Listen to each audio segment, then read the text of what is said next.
close your eyes for just a second. Imagine you're standing on the deck of a wooden ship. The salt air is hitting your face. The ropes are groaning. The waves are crashing against the hull like thunder. And somewhere behind you, a black flag is rising. Slowly, deliberately. A skull, maybe some crossed bones. And in that moment, every single person on the ship you're chasing knows exactly what that flag means. It means run, or surrender, or die. Pirates. The word alone carries a weight that nothing else quite does. It conjures images of buried treasure on desert islands, of peg-legged captains with parrots on their shoulders, of epic naval battles with cannons firing through walls of black smoke. And here's the thing, some of those images are real. Some of them are wildly wrong. And some of the true stories are so bizarre, so brutal, so genuinely insane, that Hollywood couldn't have invented them even if it tried. Today we are going deep. Not the surface-level stuff you read in a kid's history book. We are going into the bowels of pirate history, into the ship holds and the taverns and the courtrooms and the blood-soaked decks. We're going to talk about what pirates actually ate, how they actually navigated, what their ships smelled like, how they decided who was in charge, and what really happened to them when they were caught. We're going to meet real people, men and women, who lived lives so extraordinary that their stories have echoed across centuries. 100 facts. All of them true. All of them fascinating. And I promise you, by the time this is over, you will never think about pirates the same way again. Let's begin. The word pirate is far older than most people realize, and its origins reveal something profound about how humanity has always viewed those who steal at sea. The term comes from the ancient Greek word pirates, which itself derives from peiron, meaning to attempt or to attack. The Romans adopted it as pirata, and from there it passed into Latin and eventually into every modern European language. But here's what makes this linguistic journey so fascinating. The ancient Greeks and Romans didn't treat pirates as simple criminals. They occupied a murky moral space in the ancient world. Cicero, the great Roman orator and statesman, famously called pirates hostes homini generis, enemies of all mankind. This was a radical legal concept. It meant that pirates existed outside the protection of any nation's laws. They weren't just criminals under Roman law. They were criminals under the law of the entire human race, which meant any nation could capture and punish them without a formal declaration of war. That concept, that pirates are the enemies of all humanity, didn't die with Rome. It became the legal foundation for anti-piracy law that persisted for over 2,000 years, and versions of it still appear in modern international maritime law today. So the next time someone tells you pirates are a relic of the past, remind them that the legal framework built to fight them has never actually gone away. And speaking of that legal framework, there's something deeply ironic hiding in the early history of piracy, something that completely upends the idea of pirates as simple outlaws. For much of history, the line between a pirate and a government-sanctioned sailor was not just blurry, it was practically non-existent. Enter the privateer. A privateer was essentially a pirate with paperwork. Governments, especially England, France, and Spain during the Age of Exploration, would issue documents called letters of marque, which were official licenses that authorized private ship captains to attack and plunder the vessels of enemy nations. In exchange, the government got a cut of the profits. The privateer got legal protection, and the enemy nation got robbed. Legally, men like Sir Francis Drake, who is celebrated as one of England's greatest heroes, was from the Spanish perspective an outright pirate who terrorized their ships and stole their gold. Queen Elizabeth I didn't just tolerate Drake's activities, she knighted him. She literally put a sword on his shoulder and called him Sir Francis. The Spanish were furious. To them, England was openly sponsoring piracy. To England, Drake was a patriot and a privateer. This tension, between the pirate and the privateer, between the criminal and the hero, would define maritime warfare for the next 200 years. Now here's where the story gets truly wild, and this is something most people simply don't know. The most devastating act of piracy ever committed in the Caribbean wasn't carried out by a rogue pirate flying a Jolly Roger. It was carried out by a legitimate, government-sponsored privateer at the direct request of a king.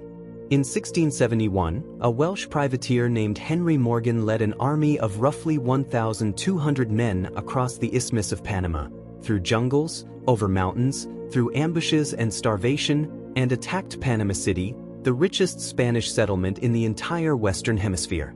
The city was defended.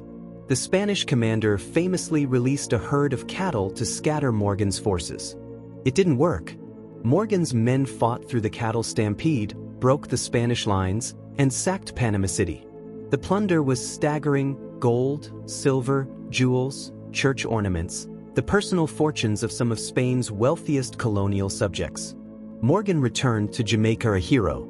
He was briefly arrested when England and Spain signed a peace treaty because suddenly his actions were inconvenient. But Morgan was too famous, too popular, and too useful. He was eventually knighted by King Charles II and appointed Lieutenant Governor of Jamaica, where he spent his retirement drinking heavily, suing people who called him a pirate in print, and dying peacefully in bed in 1688.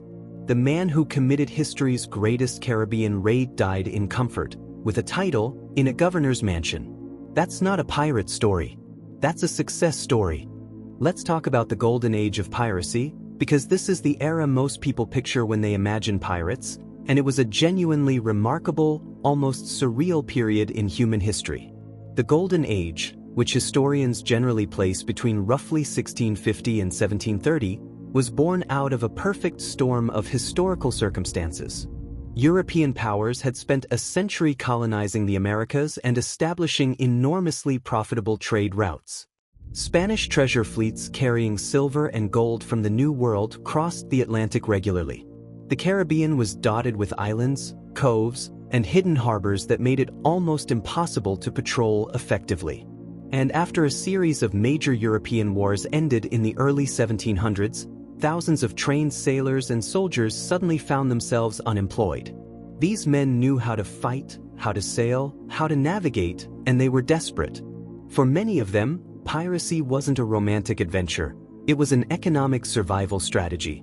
The wages of a legitimate sailor in the early 1700s were miserable, the conditions were horrific, and discipline on naval and merchant vessels was brutal beyond what most modern people can imagine.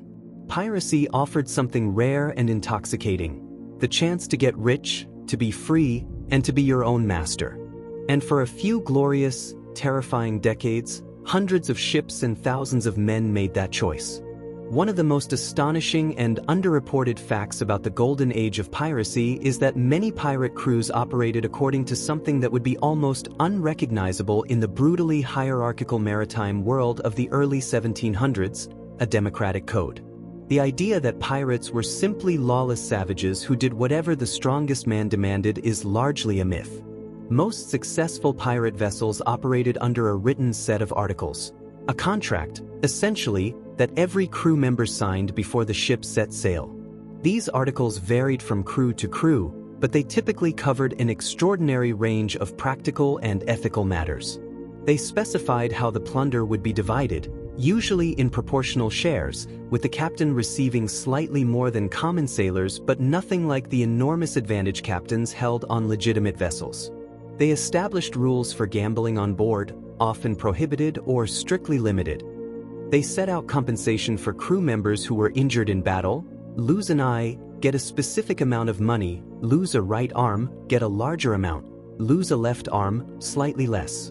They even, in some cases, included provisions about bringing women on board, typically forbidden, to prevent conflicts, and about fighting among crewmates, usually prohibited, with conflicts to be settled on shore by duel. The captain was elected by a majority vote and could be removed by a majority vote if he was judged incompetent, cowardly, or too cruel. In a world where common sailors had essentially no rights and naval captains could have men flogged or hanged on a whim, a pirate ship's articles represented something almost revolutionary.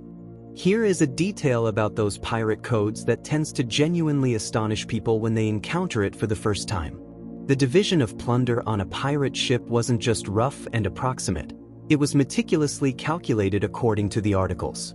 A captain might receive 1.5 or 2 shares. A quartermaster, who was often more powerful than the captain in terms of day-to-day authority, received a full share or slightly more. Specialized crew members like the ship's carpenter, the gunner, and the surgeon received shares reflecting their skills. And ordinary sailors each received a full share. Compare this to a legitimate merchant vessel, where the owners and captain kept the vast majority of profits and common sailors received a fixed, and often terrible, wage regardless of how profitable the voyage was. Historians have noted the uncomfortable irony. The democratic, profit-sharing model used by pirates was in many ways far more equitable than the employment practices of legitimate maritime businesses in the same era.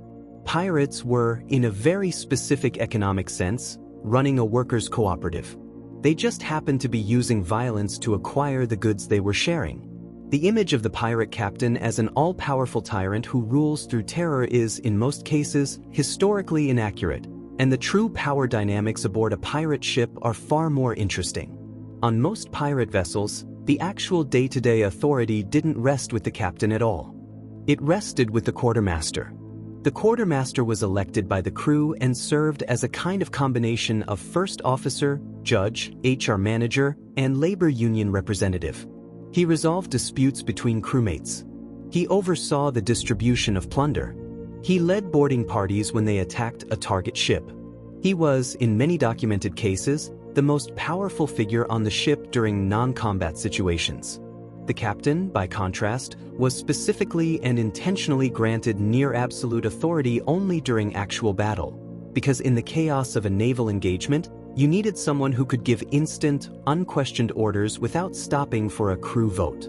Once the battle was over, the captain's extraordinary authority largely dissolved back into the collective. It was a remarkably sophisticated division of power, designed to prevent the very abuses that drove men to piracy in the first place. And it worked well enough that many pirate crews operated effectively for years under this system. The idea that it was a might-makes-right world where the biggest, meanest man ran everything? Almost entirely a myth.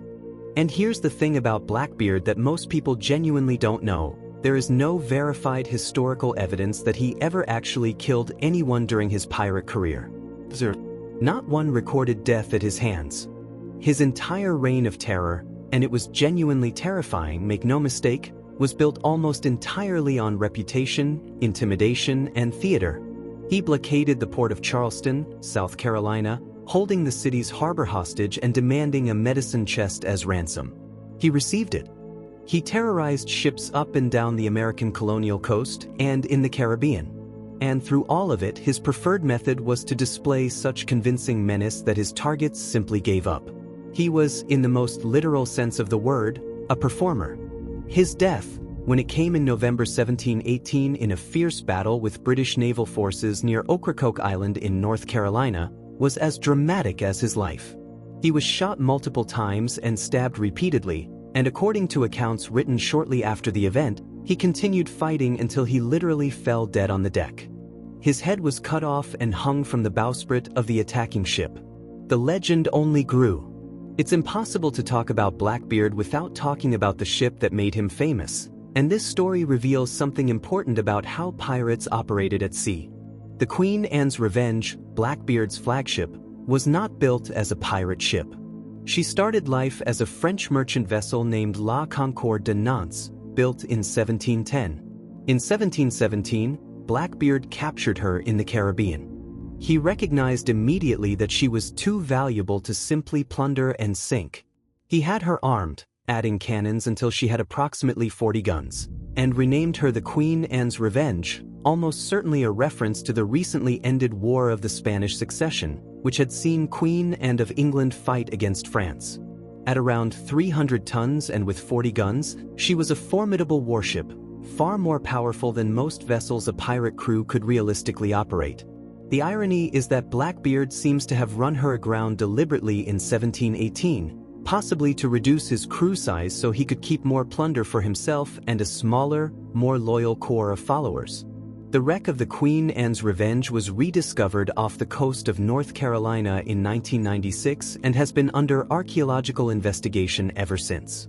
Among the artifacts recovered, cannons, anchors, navigational instruments, a syringe used for treating syphilis, life at sea had its complications, and thousands of individual objects that paint a vivid picture of daily life aboard an 18th century pirate vessel.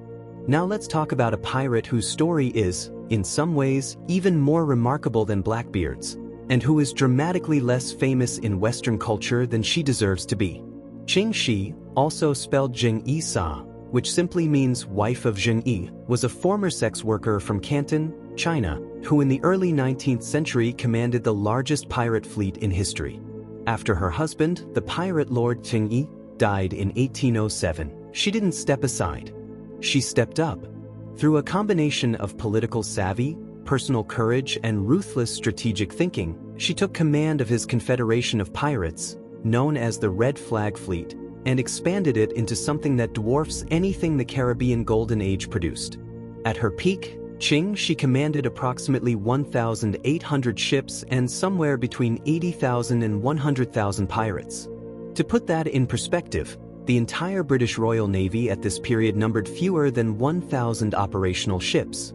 She controlled the South China Sea so thoroughly that the Chinese government couldn't stop her, the Portuguese couldn't stop her, and the British East India Company couldn't stop her. She established her own legal code, strict, detailed, and ruthlessly enforced, covering everything from the treatment of captured women, strict protections, with death as the penalty for violation, to the division of plunder to the punishment for desertion. She negotiated her own retirement with the Chinese government in 1810, securing amnesty for herself and her senior officers, permission to keep a portion of their wealth, and the right to operate a gambling house. She died in 1844 at approximately 60 years old, having never been captured or defeated. She remains the most successful pirate commander in the history of the world by virtually any measure. Here is a fact about pirate ships that immediately reframes everything you thought you knew about how pirates operated on the water. The fearsome pirate warship of popular imagination, the giant three-masted ship bristling with cannon, capable of ruling the seas, was not actually the preferred vessel of most working pirates. In reality, most pirates preferred smaller, faster, more maneuverable ships. The most popular pirate vessel in the Caribbean Golden Age was a type of ship called the sloop. A sloop was a single-masted, fore and aft rigged vessel, typically carrying between 4 and 14 guns, crewed by as few as 75 men. What made the sloop perfect for piracy was speed and shallow draft. A sloop could outrun almost any larger vessel, which meant pirates could choose their battles. Attack when the odds were good, flee when they weren't. The shallow draft meant they could hide in coves, rivers, and coastal waters that larger naval vessels couldn't follow them into. The famous pirate hideout of Nassau in the Bahamas was specifically valuable because the harbor was too shallow for large naval warships to enter comfortably, making it a perfect sanctuary. When pirates did operate larger vessels, they often kept a smaller, faster sloop alongside for scouting and pursuit. The pirate fleet of popular imagination was, for most pirates, a practical, mobile, adaptable operation, not a static armada. Let's talk about what pirate ships actually smelled like, because this is the kind of visceral historical detail that makes the past feel real in a way that dates and names simply don't. The answer, in short, is catastrophic. A wooden sailing ship in the 17th and 18th centuries was a petri dish of extraordinary proportions. Below the waterline in the bilge, the lowest interior section of the hull, seawater mixed with everything that drained from the rest of the ship: animal waste, human waste, rotting food, dead rats, spillage from the cargo. The bilge was pumped out regularly, but it never dried completely, and in tropical heat, it fermented into something that contemporary accounts describe in terms of profound revulsion. Sailors and pirates who had been below decks and then emerged into fresh air were reportedly physically staggering from the change. The cargo hold, if there were live animals aboard, and there often were, chickens, pigs, and goats were standard, added barnyard aromas to the maritime cocktail. The crew themselves bathed rarely. Fresh water was too precious for washing. Salt water dries the skin and provides minimal cleaning benefit. Clothing was worn for days or weeks at a stretch. Skin conditions were universal. Add to all of this the smell of cannon powder, tar, hemp, pine resin, and rotting wood, and you begin to understand why the romantic image of piracy evaporates somewhat when confronted with the sensory reality of it. And what did those smelly pirates actually eat? The food aboard a pirate ship tells a story about survival, creativity, and the kind of suffering that modern people simply cannot imagine in their daily lives. Fresh food was the rarest and most prized commodity at sea. When a ship left port, it might carry some fresh meat, fresh bread, and fresh vegetables, but these would be exhausted within a week or two. What remained was preserved food: salt pork, salt beef, dried beans, dried peas, hard biscuits called hardtack, vinegar, olive oil, and dried fruit. Hardtack, thick, tooth-breakingly hard biscuits made of flour and water and almost nothing else, was the staple food of virtually all sailors and pirates in this era. It had one overwhelming virtue: it lasted almost indefinitely if kept dry. It had one overwhelming vice: it rarely was kept dry, and in humid tropical conditions it quickly became home to weevils, mold, and a particularly unpleasant type of maggot. Sailors developed a grim pragmatism about this. Common practice was to tap the hardtack on the table before eating it, to knock the weevils out. The weevils would scatter. You would eat the biscuit. If it was dark enough below decks, some sailors didn't bother with the tapping step. Protein was protein. On top of all this, fresh water itself was a constant problem. Water stored in wooden barrels would turn foul within weeks. Many sailors drank beer or wine instead, not out of preference for intoxication but because alcohol inhibited the growth of the bacteria that made water undrinkable. Pirates who were more successful than average in raiding could supplement this grim diet with whatever they took from captured ships: sugar, rum, fresh food, spices. A successful raid could mean the difference between scurvy and health. Speaking of scurvy, this disease defined maritime life for centuries and killed more sailors than enemy action, storms, and all other causes combined. Scurvy is caused by a deficiency of vitamin C. The human body cannot synthesize vitamin C on its own. It must come from food, particularly fresh fruits and vegetables. Deprive a person of vitamin C for more than a few weeks, and the results are horrific. The connective tissue that holds the body together begins to fail. Gums swell, blacken, and bleed. Old healed wounds mysteriously reopen as the collagen that sealed them dissolves. Teeth loosen and fall out. Joints swell and ache. Sailors would develop spontaneous hemorrhages under the skin, huge purple bruises appearing from nowhere. The psychological effects, depression, lethargy, paranoia, preceded the physical symptoms and made affected sailors nearly useless. Eventually, without intervention, scurvy killed. What makes scurvy's history genuinely tragic is that the cure, citrus fruit, was discovered, forgotten, rediscovered, and largely ignored for over 2 centuries. Individual captains and surgeons documented the curative powers of lemon and lime juice. The information circulated, and then it was ignored in favor of various useless alternatives.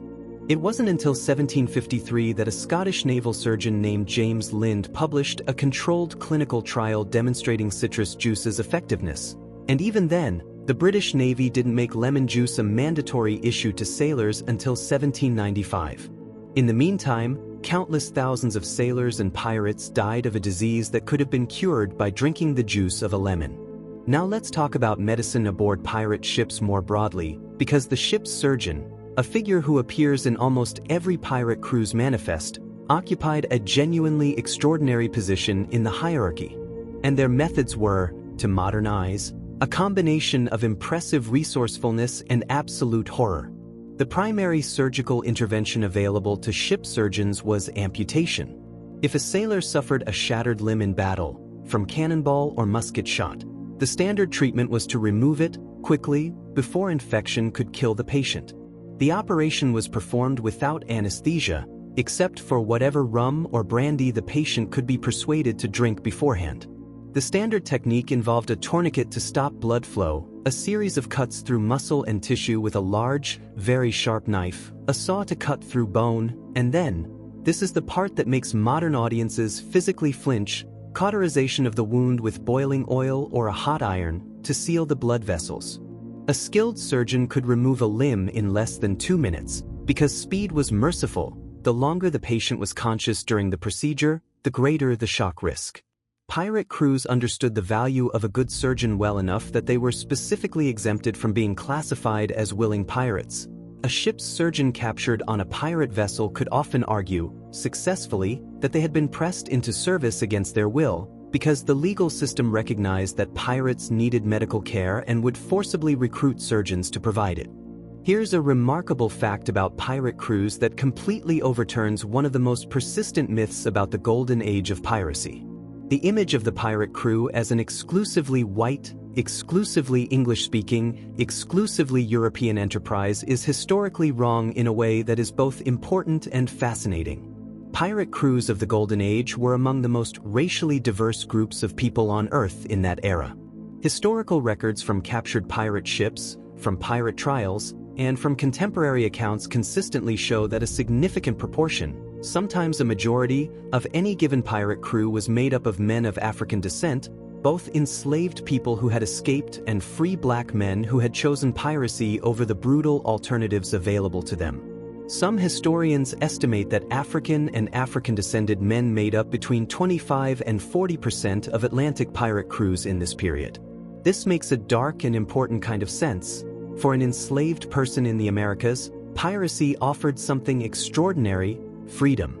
A pirate ship's articles didn't usually distinguish between members by race. You signed the articles, you got your share of the plunder, and you were a member of the crew with the same rights and votes as everyone else. This was not paradise, and racism certainly existed aboard pirate ships.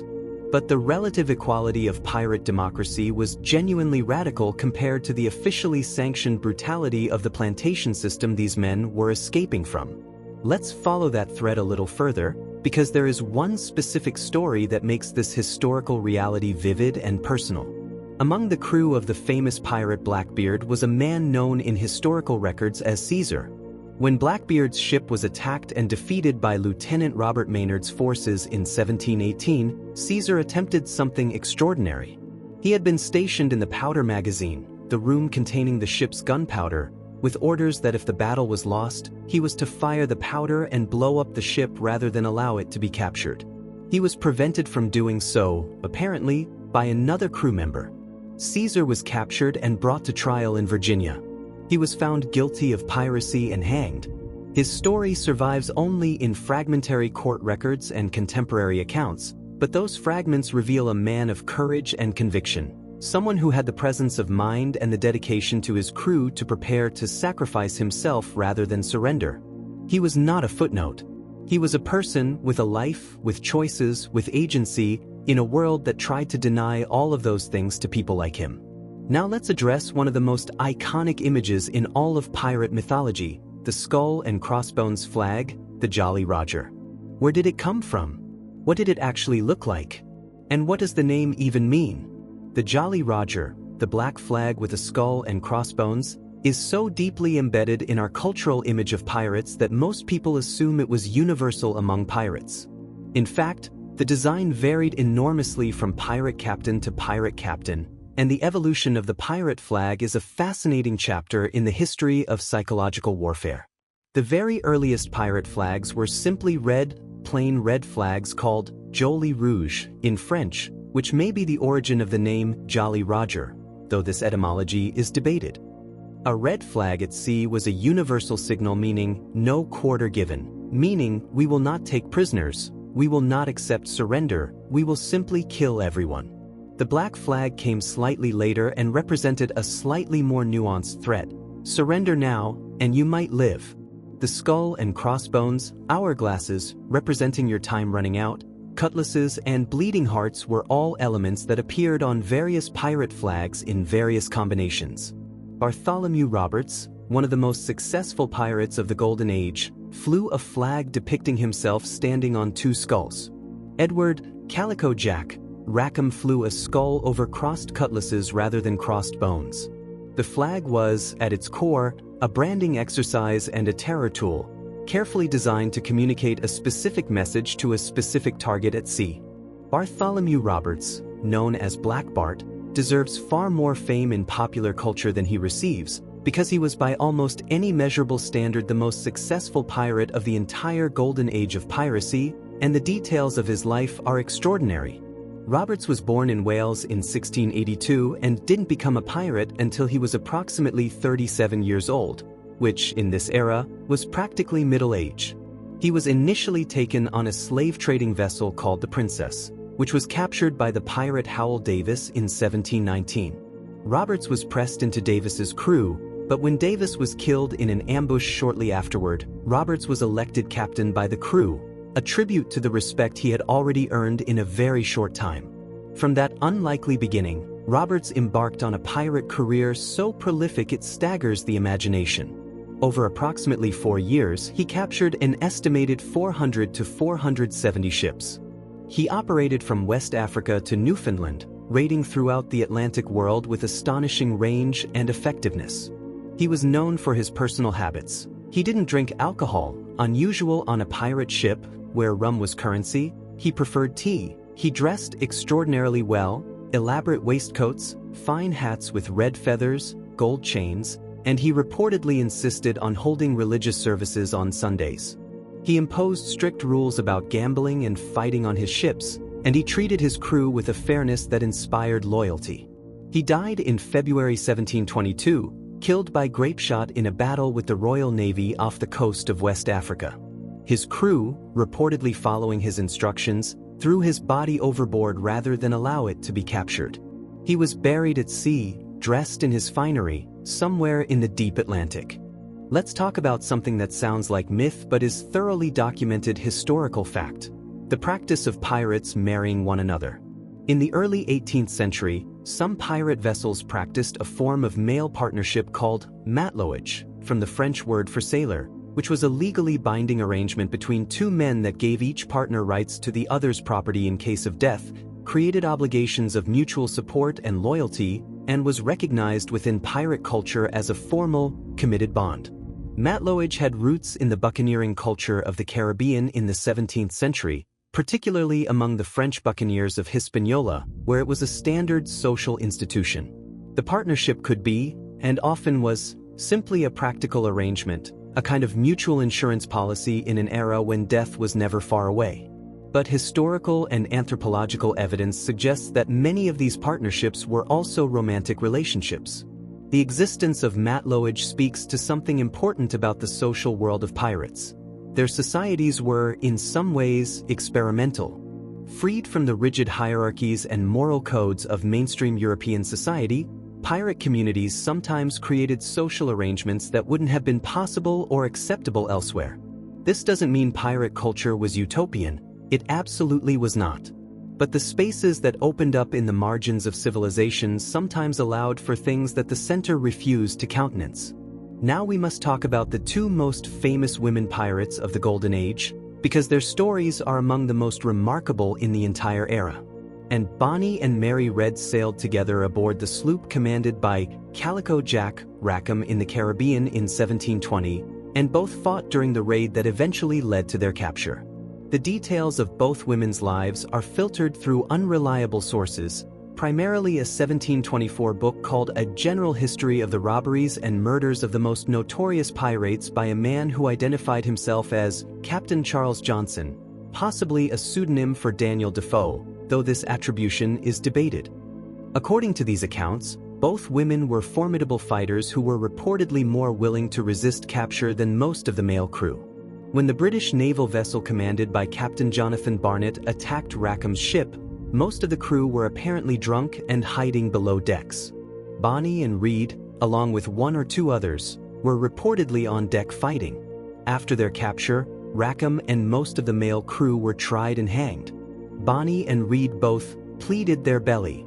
They declared themselves pregnant, which meant their executions were stayed. Mary Red died in prison, probably of fever, before she could be executed. What happened to Bonnie is one of the great mysteries of pirate history. She simply disappears from the historical record. There is no record of her execution, her release, or her death. She vanished. Here is something that will genuinely change the way you think about the famous pirate haven of Nassau in the Bahamas. Nassau, on the island of New Providence, was the closest thing to a pirate republic that the Atlantic world ever produced during the Golden Age, and its history is simultaneously inspiring and horrifying. By around 1713, following the end of the War of the Spanish Succession, Nassau had been largely abandoned by legitimate government and had become a free port where pirates could resupply, repair their ships, sell their plunder, and live without the threat of arrest. At its peak, several thousand pirates called Nassau home, and the island's economy ran almost entirely on stolen goods. The harbor reportedly contained dozens of pirate vessels at anchor simultaneously. The town itself was described by contemporaries as a place of extraordinary liberty and extraordinary violence. Without formal law, disputes were settled by force. The strong preyed on the weak. Women and children in Nassau during this period lived in conditions of near constant danger. The famous pirate haven was not, in reality, a paradise of freedom. It was a place where the social contract had completely broken down, where the most ruthless men did whatever they wanted, and where ordinary people paid the price. When the British Crown appointed Woodes Rogers as governor of the Bahamas in 1718, with a mandate to clean Nassau up, he arrived with a naval force, executed 8 pirates who refused his pardon, and began the process of dismantling the pirate republic. Many pirates fled. Some reformed. The Nassau of legend was over within a year. This brings us to Woodes Rogers himself, a figure who deserves far more attention than he typically receives in pirate history. Rogers was not primarily a government official. Before his appointment as governor, he had been one of the most remarkable sea captains of his era. In 1708 to 1711, he led a privateering voyage around the world, circumnavigating the globe in an era when such a journey was extraordinarily dangerous and technically demanding. On this voyage, he made one of history's most famous rescues. On the tiny island of Masa Tierra, now Robinson Crusoe Island, off the coast of Chile, he found a Scottish sailor named Alexander Selkirk who had been marooned on the island, completely alone, for 4 years and 4 months. Selkirk was wild-eyed, clad in goatskins, and had been living entirely off the island's resources since being left there in 1704 after a dispute with his captain. He had been so long alone that he had partially forgotten how to speak. Rogers rescued him and brought him back to England, where Selkirk's story was published and became famous. That story was read by a man named Daniel Defoe, who used it as the basis for his 1719 novel about a man stranded on a desert island. He named his character Robinson Crusoe. So the man who cleaned up the pirate haven of Nassau had, years earlier, rescued the real-life model for one of the most famous characters in English literature. History doesn't always reward the people who deserve it with fame. But Woodes Rogers deserved more than he got. Let's now talk about pirate navigation, because this is another area where reality is far more impressive than the myths suggest, and where the story of how pirates actually found their way across the ocean reveals the extraordinary intellectual and practical demands of Golden Age seafaring. Navigation in the early 18th century operated without GPS, without radio, without satellites, and, for the most part, without the precision chronometers that would revolutionize navigation later in the century. Navigators used a combination of tools and techniques. The compass, which indicated magnetic north, the sextant or quadrant, which measured the angle of the sun or stars above the horizon and could thus determine latitude, and dead reckoning, which involved tracking the ship's speed, direction, and time elapsed to calculate how far you had traveled from your last known position. Dead reckoning was, to put it bluntly, educated guesswork, and experienced navigators were very good at it. The inability to accurately determine longitude, your east-west position, was a crippling limitation of this era. Without longitude, you knew how far north or south you were, but not how far east or west. Navigators compensated by sailing to the correct latitude and then following it east or west until they hit the coast they were looking for. The problem of longitude was the great unsolved navigation crisis of the age, and it wouldn't be fully solved until John Harrison's marine chronometers were perfected in the 1760s and 1770s. Here's an aspect of pirate life that tends to fascinate people when they encounter it: the surprisingly complex relationship between pirates and the ports and coastal communities they depended on. Pirates didn't operate in isolation. They needed to sell their plunder, buy supplies, repair their ships, and recruit new crew members. This required cooperation from at least some people on shore. Many ports in the colonial Americas turned a blind eye to pirate activity, or more than a blind eye, They actively welcomed pirates because pirates spent money, and a pirate who had just taken a cargo of sugar, cloth, or silver was a customer with cash. Port merchants bought pirate plunder at wholesale prices and resold it at a profit, often at prices that undercut legitimate merchants who paid duties and tariffs. Colonial governors sometimes accepted bribes from pirates in exchange for safe harbor. Local tavern owners, ship chandlers, and provisioners all profited from the pirate economy. This web of complicity made anti-piracy enforcement enormously difficult, because the very people who were supposed to enforce the law were often economically dependent on the lawbreakers. It wasn't until the 1710s and 1720s, when piracy began threatening legitimate colonial trade badly enough to outweigh its economic benefits, that colonial attitudes shifted decisively against pirates and the crackdown began in earnest. The economics of piracy are genuinely illuminating, because they reveal that piracy was far less profitable for the average participant than the legends suggest. Yes, there were spectacular hauls, ships loaded with silver, pearls, fabrics, and rare commodities that made entire crews wealthy overnight. But these were the exception, not the rule. Most pirate voyages involved long stretches of tedious sailing, searching for targets that never appeared, or attacking small coastal vessels that yielded modest returns. The costs were real and constant: food, water, gunpowder, shot, rope, sails, repairs. A pirate ship constantly deteriorated and constantly needed maintenance. Men died of disease at an extraordinary rate.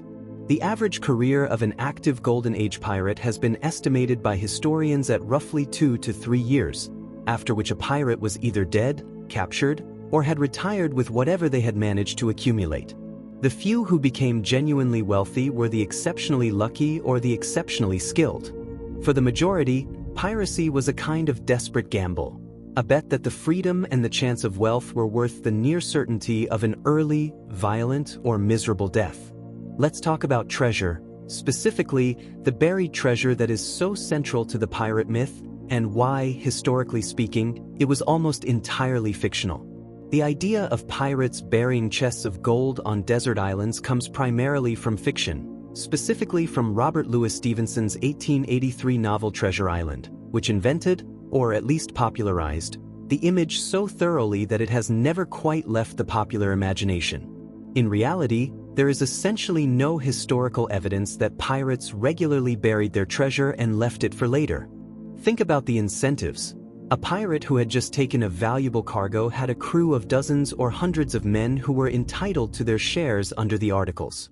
Burying the treasure would mean depriving the crew of their pay, which would result in mutiny or worse. The whole point of piracy was to take wealth and use it, to spend it on food, drink, weapons, repairs, and pleasure. There are 1 or 2 historical cases of pirates reportedly hiding goods, the most famous being the legend surrounding Captain William Kidd. But even in these cases, the hidden goods were quickly found, and the mystery that surrounds them is largely a product of later embellishment. The pirate who sat on a fortune rather than spending it was, by the incentive structure of pirate life, essentially mythological. Captain William Kidd himself deserves a full examination, because his story is one of the most genuinely tragic and complex in all of pirate history, and it reveals the dangerous ambiguity at the heart of the privateer versus pirate distinction. William Kidd was a Scottish sea captain based in New York who, in 1696, was commissioned by the British government, backed by a consortium of powerful noble investors, including the First Lord of the Admiralty and multiple members of Parliament, as a privateer. His mission was to suppress piracy in the Indian Ocean and to attack French shipping during the ongoing war with France. He set out with a powerful ship called the Adventure Galley, a crew, and all the proper paperwork. Things went wrong almost immediately. His crew began dying of disease. His replacement crew, recruited in New York, contained criminals and pirates. He had terrible luck finding legitimate targets. Under pressure from his increasingly mutinous crew, he made decisions in a gray zone. He attacked ships whose status, French or neutral, was genuinely ambiguous. His most significant capture, the Quebec merchant, turned out to be carrying French passes that would have made it a legitimate prize under his commission. But his backers in England, facing political heat, turned on him. He was arrested in 1701, brought to trial in England and hanged. Before his execution, Kidd maintained that he had acted within his commission and was being made a scapegoat for politically connected men who didn't want to be associated with a failed expedition. Many historians today believe he was right. Here's a deeply strange fact about what happened to pirate bodies after execution, specifically the practice known as gibbet, which was one of the most powerful deterrents in the anti-piracy arsenal of the British Empire. When the British government executed pirates in the early 18th century, hanging was merely the beginning. After a pirate was hanged, his body was often coated in tar to preserve it and prevent it from decomposing too quickly, and then placed in an iron cage called a gibbet, which was hung near a port or navigable waterway where sailors could see it. The body would hang there for months, sometimes for years, swinging in the wind and weather, slowly deteriorating, a constant visual reminder of what happened to pirates. Some gibbets were placed at particularly strategic locations: the entrance to the Thames, the harbors of major ports, the headlands where pirates were known to lurk. Blackbeard's severed head, hung from the bowsprit of Maynard's vessel, served a similar purpose. It was brought into the port at Bathtown, North Carolina, as proof of his death and as a warning. The authorities understood that the fear of this posthumous humiliation and public display was sometimes a more powerful deterrent than the fear of death itself. In an era when proper Christian burial was considered spiritually essential, the denial of it was a profound additional punishment. Now let's discuss something that sounds almost absurdly modern when you encounter it in the historical record: the practice of pirates signing employment contracts that included disability insurance. We touched on this earlier with the pirate articles, but the disability provisions deserve a closer look because they represent something genuinely remarkable. The Articles of Bartholomew Roberts, one of the most complete sets of pirate articles that survive in historical records, specified the following compensations for injuries sustained in service: loss of a right arm, 600 pieces of 8, loss of a left arm, 500 pieces of 8, loss of a right leg, 500 pieces of 8, loss of a left leg, 400 pieces of 8, loss of an eye, 100 pieces of 8, loss of a finger, 100 pieces of 8. These were substantial amounts of money. A skilled tradesman in England in this era might earn 20 to 30 pounds a year, and a piece of 8 was roughly equivalent to $1 in 18th century American colonial purchasing power. The fact that pirates had a more sophisticated worker compensation system than most legitimate employers of the era is one of the genuinely astonishing historical truths about Golden Age piracy. They weren't just outlaws. They were outlaws who had thought carefully about workplace injury and built a system to address it. Let's go back further in time now and talk about the Barbary corsairs, the pirates of North Africa who terrorized the Mediterranean and the European Atlantic coast for centuries, because their history is vast, violent, and almost entirely absent from Western popular culture about piracy. The Barbary corsairs operated from the North African ports of Algiers, Tunis, Tripoli, and sail from roughly the 16th through the early 19th centuries. At their peak, they represented a formidable naval power, states that were simultaneously political entities, trading civilizations, and piratical enterprises. Their targets were Christian European shipping and, increasingly, European coastal communities themselves. Barbary corsair raids on Spain, Portugal, France, Italy, Ireland, and even Iceland are documented in the historical record. Between the early 16th century and the 1780s, historians estimate that somewhere between 1 and 1.25 million Europeans were captured by Barbary corsairs and taken to North Africa as slaves. The scale of this trade is staggering. The corsairs sold captured Europeans as household servants, agricultural laborers, and galley slaves. Some achieved relative comfort and even influence in their captivity. Others endured conditions of extraordinary brutality. The story of European enslavement in North Africa is a profoundly important and underexplored aspect of Mediterranean history, a reminder that the traffic in human beings ran in more directions and affected more people than a simple American-centric narrative might suggest. Here's a name you might not know, but should: Heredin Barbarossa. His brother was Erige Barbarossa, and together, the Barbarossa brothers were arguably the most powerful pirates in the history of the Mediterranean world. Born on the Greek island of Lesbos in the late 15th century, the The brothers were the sons of a Turkish father and Greek mother. They began their careers as small-scale traders and pirates in the Aegean and steadily expanded their operations westward into the central Mediterranean. Araj was captured by the Knights of St. John, the crusading military order that controlled Rhodes, and spent 3 years as a galley slave, an experience that almost certainly deepened his antipathy toward Christian Europe. After his release, he rejoined his brother and the pair began raiding the coasts of North Africa and the shipping lanes of the Western Mediterranean. Eventually, they aligned themselves with the Ottoman Empire, the most powerful political entity in the Mediterranean world, and this alliance transformed them from successful pirates into genuinely significant naval commanders. Hayreddin, who inherited leadership after Araj was killed in battle in 1518, was appointed admiral of the Ottoman fleet by Sultan Suleiman the Magnificent. He proceeded to make the Ottoman Empire the dominant naval power in the Mediterranean, defeating a combined Christian fleet at the Battle of Preveza in 1538 in what was one of the most consequential naval battles of the 16th century. He died in 1546, honored, wealthy, and victorious. His red beard gave both brothers their nickname, Barbarossa, Redbeard, in Italian. The question of how pirates recruited new crew members is genuinely fascinating, and the reality is far more complex than the image of press gangs simply forcing people into service. The reality included coercion. Certainly, pirates did sometimes force skilled individuals, particularly navigators, surgeons, and carpenters, to join their crews. But voluntary recruitment was also common, and the pitch was often compelling. A pirate captain recruiting in a colonial port was offering something real: a share of the plunder, a vote in the ship's governance, better food than a naval vessel. Pirates ate well when they could, partly because good food was a recruiting tool, and treatment that was, in many documented cases, genuinely better than what a merchant or naval sailor could expect. Letters, journals, and court testimony from pirates of the Golden Age frequently mention that the recruit was offered the articles to sign and chose to sign them. This is not to say that piracy was purely a voluntary enterprise. Coercion, desperation, and limited alternatives all played roles.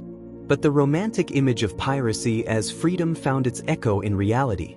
For many men who signed a pirate's articles in the early 18th century, the choice was genuinely between a life of brutal exploitation on a legitimate vessel and a shorter but more autonomous life on a pirate ship. Many men made the calculation that the shorter, more autonomous life was worth it. Here's a fact that tends to produce a physical reaction in people when they hear it for the first time: the practice of walking the plank, in which prisoners were forced to walk off a plank extended over the side of the ship into the sea, almost certainly never happened in real life. There is no verified contemporary historical record of this practice. None. The earliest references to it in historical documents date from the 19th century, well after the Golden Age of Piracy, and even then, the references are sparse and contested. It appears to have entered popular culture through fiction and theatrical performance in the 19th century and was then retrospectively attributed to Golden Age pirates as if it had always been true. This doesn't mean pirates didn't kill prisoners. They absolutely did, and in ways that were sometimes gruesome. But they had no particular tradition of planks. The means of murder that do appear in historical records include shooting, stabbing, hanging, and various improvised methods depending on circumstances and the temperament of the particular crew. The plank is a myth. A good myth, a memorable myth, but a myth. Here's another popular image that deserves examination: the peg leg. It is true that pirates sometimes lost limbs.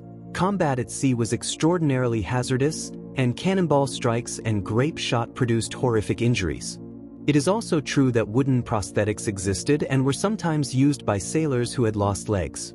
But the image of the peg-legged pirate as a standard archetype, the kind of thing where you picture a pirate and you automatically add a peg leg, comes almost entirely from Long John Silver, the pirate character in Robert Louis Stevenson's Treasure Island.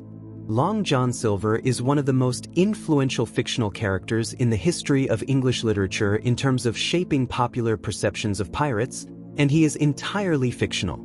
Similarly, the idea that pirates routinely wore eye patches because they had lost an eye is historically questionable. There is one theory, not mainstream but interesting, that pirates might have worn eye patches not because of missing eyes but to train one eye to see in the dark, so that when they moved from the bright deck into the dim interior of a captured ship, they could flip the patch up and have an eye already adapted to low light. This theory is sometimes presented as established history, but it's more in the category of plausible speculation than documented fact.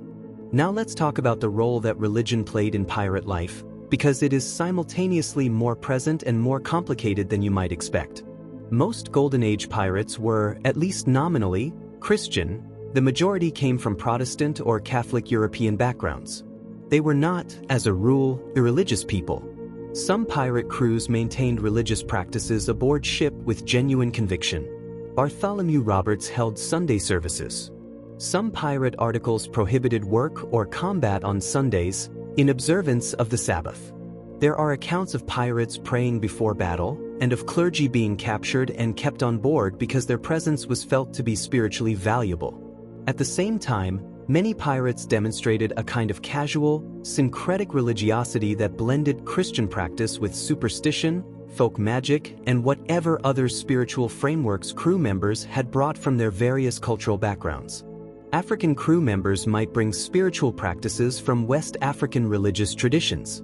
Sailors who had spent time in the Caribbean might incorporate elements of indigenous or Creole spiritual practice. The pirate ship was, in this as in other ways, an improvisational social institution, making do with the resources, spiritual and otherwise, that the people on board brought to it. Here's something genuinely wonderful: the origins of the rum punch served at naval and pirate gatherings, because this small cultural artifact turns out to have a surprisingly illuminating history.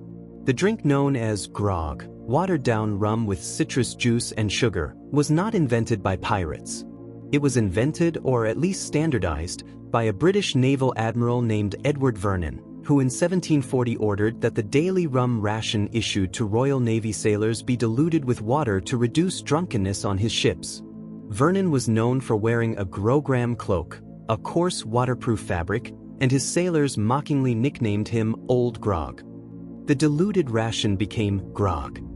The citrus juice added to it turned out to have the useful side effect of providing some protection against scurvy. So the Royal Navy invented one of the most iconic pirate drinks, and it inadvertently helped protect sailors from a deadly disease while doing it. Pirates drank rum. Certainly, rum was the universal alcohol of the Caribbean, cheap and abundant, produced from the molasses that was a byproduct of sugar refining. A successful pirate could access enormous quantities of it. The image of the perpetually drunk pirate does have some historical grounding. Drunkenness on board was a recognized problem that pirate articles sometimes tried to address, but it was also exaggerated by popular culture. Let's talk about what happened when a pirate was caught, because the judicial process of pirate trials in the early 18th century was a dark and fascinating subject in its own right.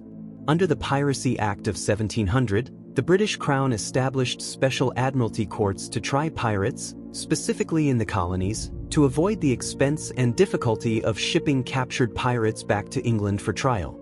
These courts were emphatically not fair. The judge, jury, and prosecution were typically all agents of the Crown or colonial government. The accused rarely had access to a defense attorney. The proceedings were often completed within a few days of arrest. Conviction rates were extremely high. And if you were convicted of piracy under British law in this era, the sentence was fixed: death by hanging. There was no parole, no commutation, no life imprisonment alternative. You were hanged. And then, as we discussed, your body might be gibbeted. The speed and certainty of the punishment were the point. The authorities wanted to make it absolutely clear that piracy would not be tolerated and that capture meant death. In practice, they were offering pardons periodically, including the famous 1718 royal pardon that Woodes Rogers carried to Nassau, because a policy of pure execution would have made it harder for desperate pirates to choose surrender. The combination of the pardon and the gallows was a calculated psychological strategy. Here's something about the geography of piracy that most people don't appreciate.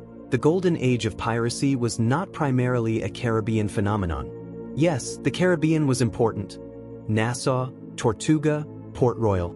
But the most profitable and most ambitious piracy of this era happened in the Indian Ocean and off the coast of West Africa. The Indian Ocean trade was enormous. The Mughal Empire in India was the largest economy in the world in this period, and the Muslim Hajj pilgrims who sailed from India to Mecca every year carried enormous quantities of gold and silver. The trading ships of the Indian Ocean, both Indian-flagged and vessels of the English and Dutch East India Companies, carried wealth on a scale that Caribbean plunder rarely matched. Pirates who made it to the Red Sea and the Indian Ocean could take a single prize worth more than a dozen Caribbean raids. The pirate base at Madagascar, specifically the pirate haven of Isle Sainte-Marie, was strategically positioned to raid the shipping lanes between India and the Arabian Peninsula. It was here that some of the most spectacular pirate raids of the Golden Age took place. Henry Every's capture of the Ganj Isawai in 1695, one of the Mughal emperor's personal ships, carrying hundreds of thousands of pounds worth of gold, silver, and trade goods, so enraged the Mughal government that it threatened to expel the English East India Company from India, creating a diplomatic crisis that shows how seriously the Mughal Empire took this act of piracy against its sovereign. Henry Every, also spelled Avery, is, in some respects, the most consequential pirate in history, even though his name is far less well known than Blackbeard or Roberts. He is interesting for another reason too: he got away clean. Every pulled off the greatest pirate heist of the Golden Age in 1695, capturing the Ganj Isawai and another Mughal ship in the Red Sea, escaping with plunder estimated at between £300,000 and £600,000, an almost incomprehensible sum for the era, perhaps equivalent to hundreds of millions of dollars in today's terms. His crew shared the plunder and dispersed to various ports around the world to spend their wealth quietly. Every himself sailed to the Bahamas, then apparently to Ireland, and then vanished completely from the historical record. He was never caught. He was never executed. The British government put out a warrant for his arrest and hunted him for years. The East India Company put a massive price on his head. He simply disappeared.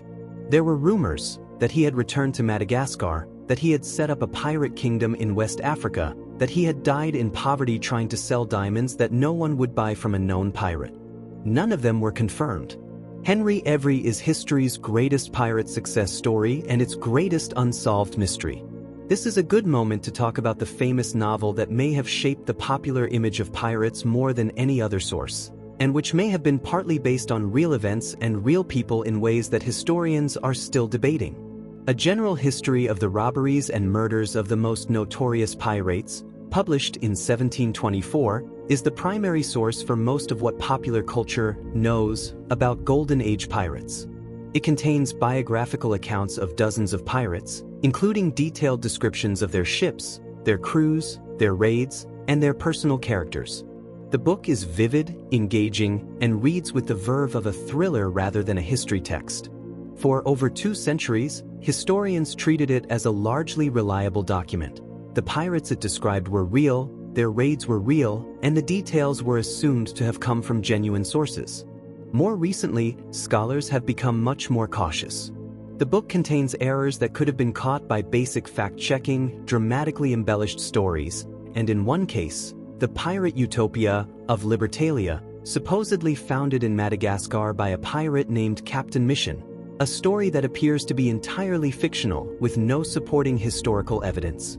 The book is a remarkable document, partly history, partly journalism, partly fiction, and almost impossible to disentangle into its component parts.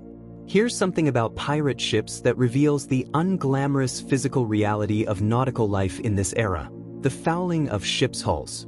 Wooden ships in tropical waters accumulated marine growth on their hulls with extraordinary speed. Barnacles, seaweed, marine worms called shipworm or teredo. These organisms attach themselves to the hull below the waterline and, if left unchecked, could slow a ship significantly and eventually compromise its structural integrity.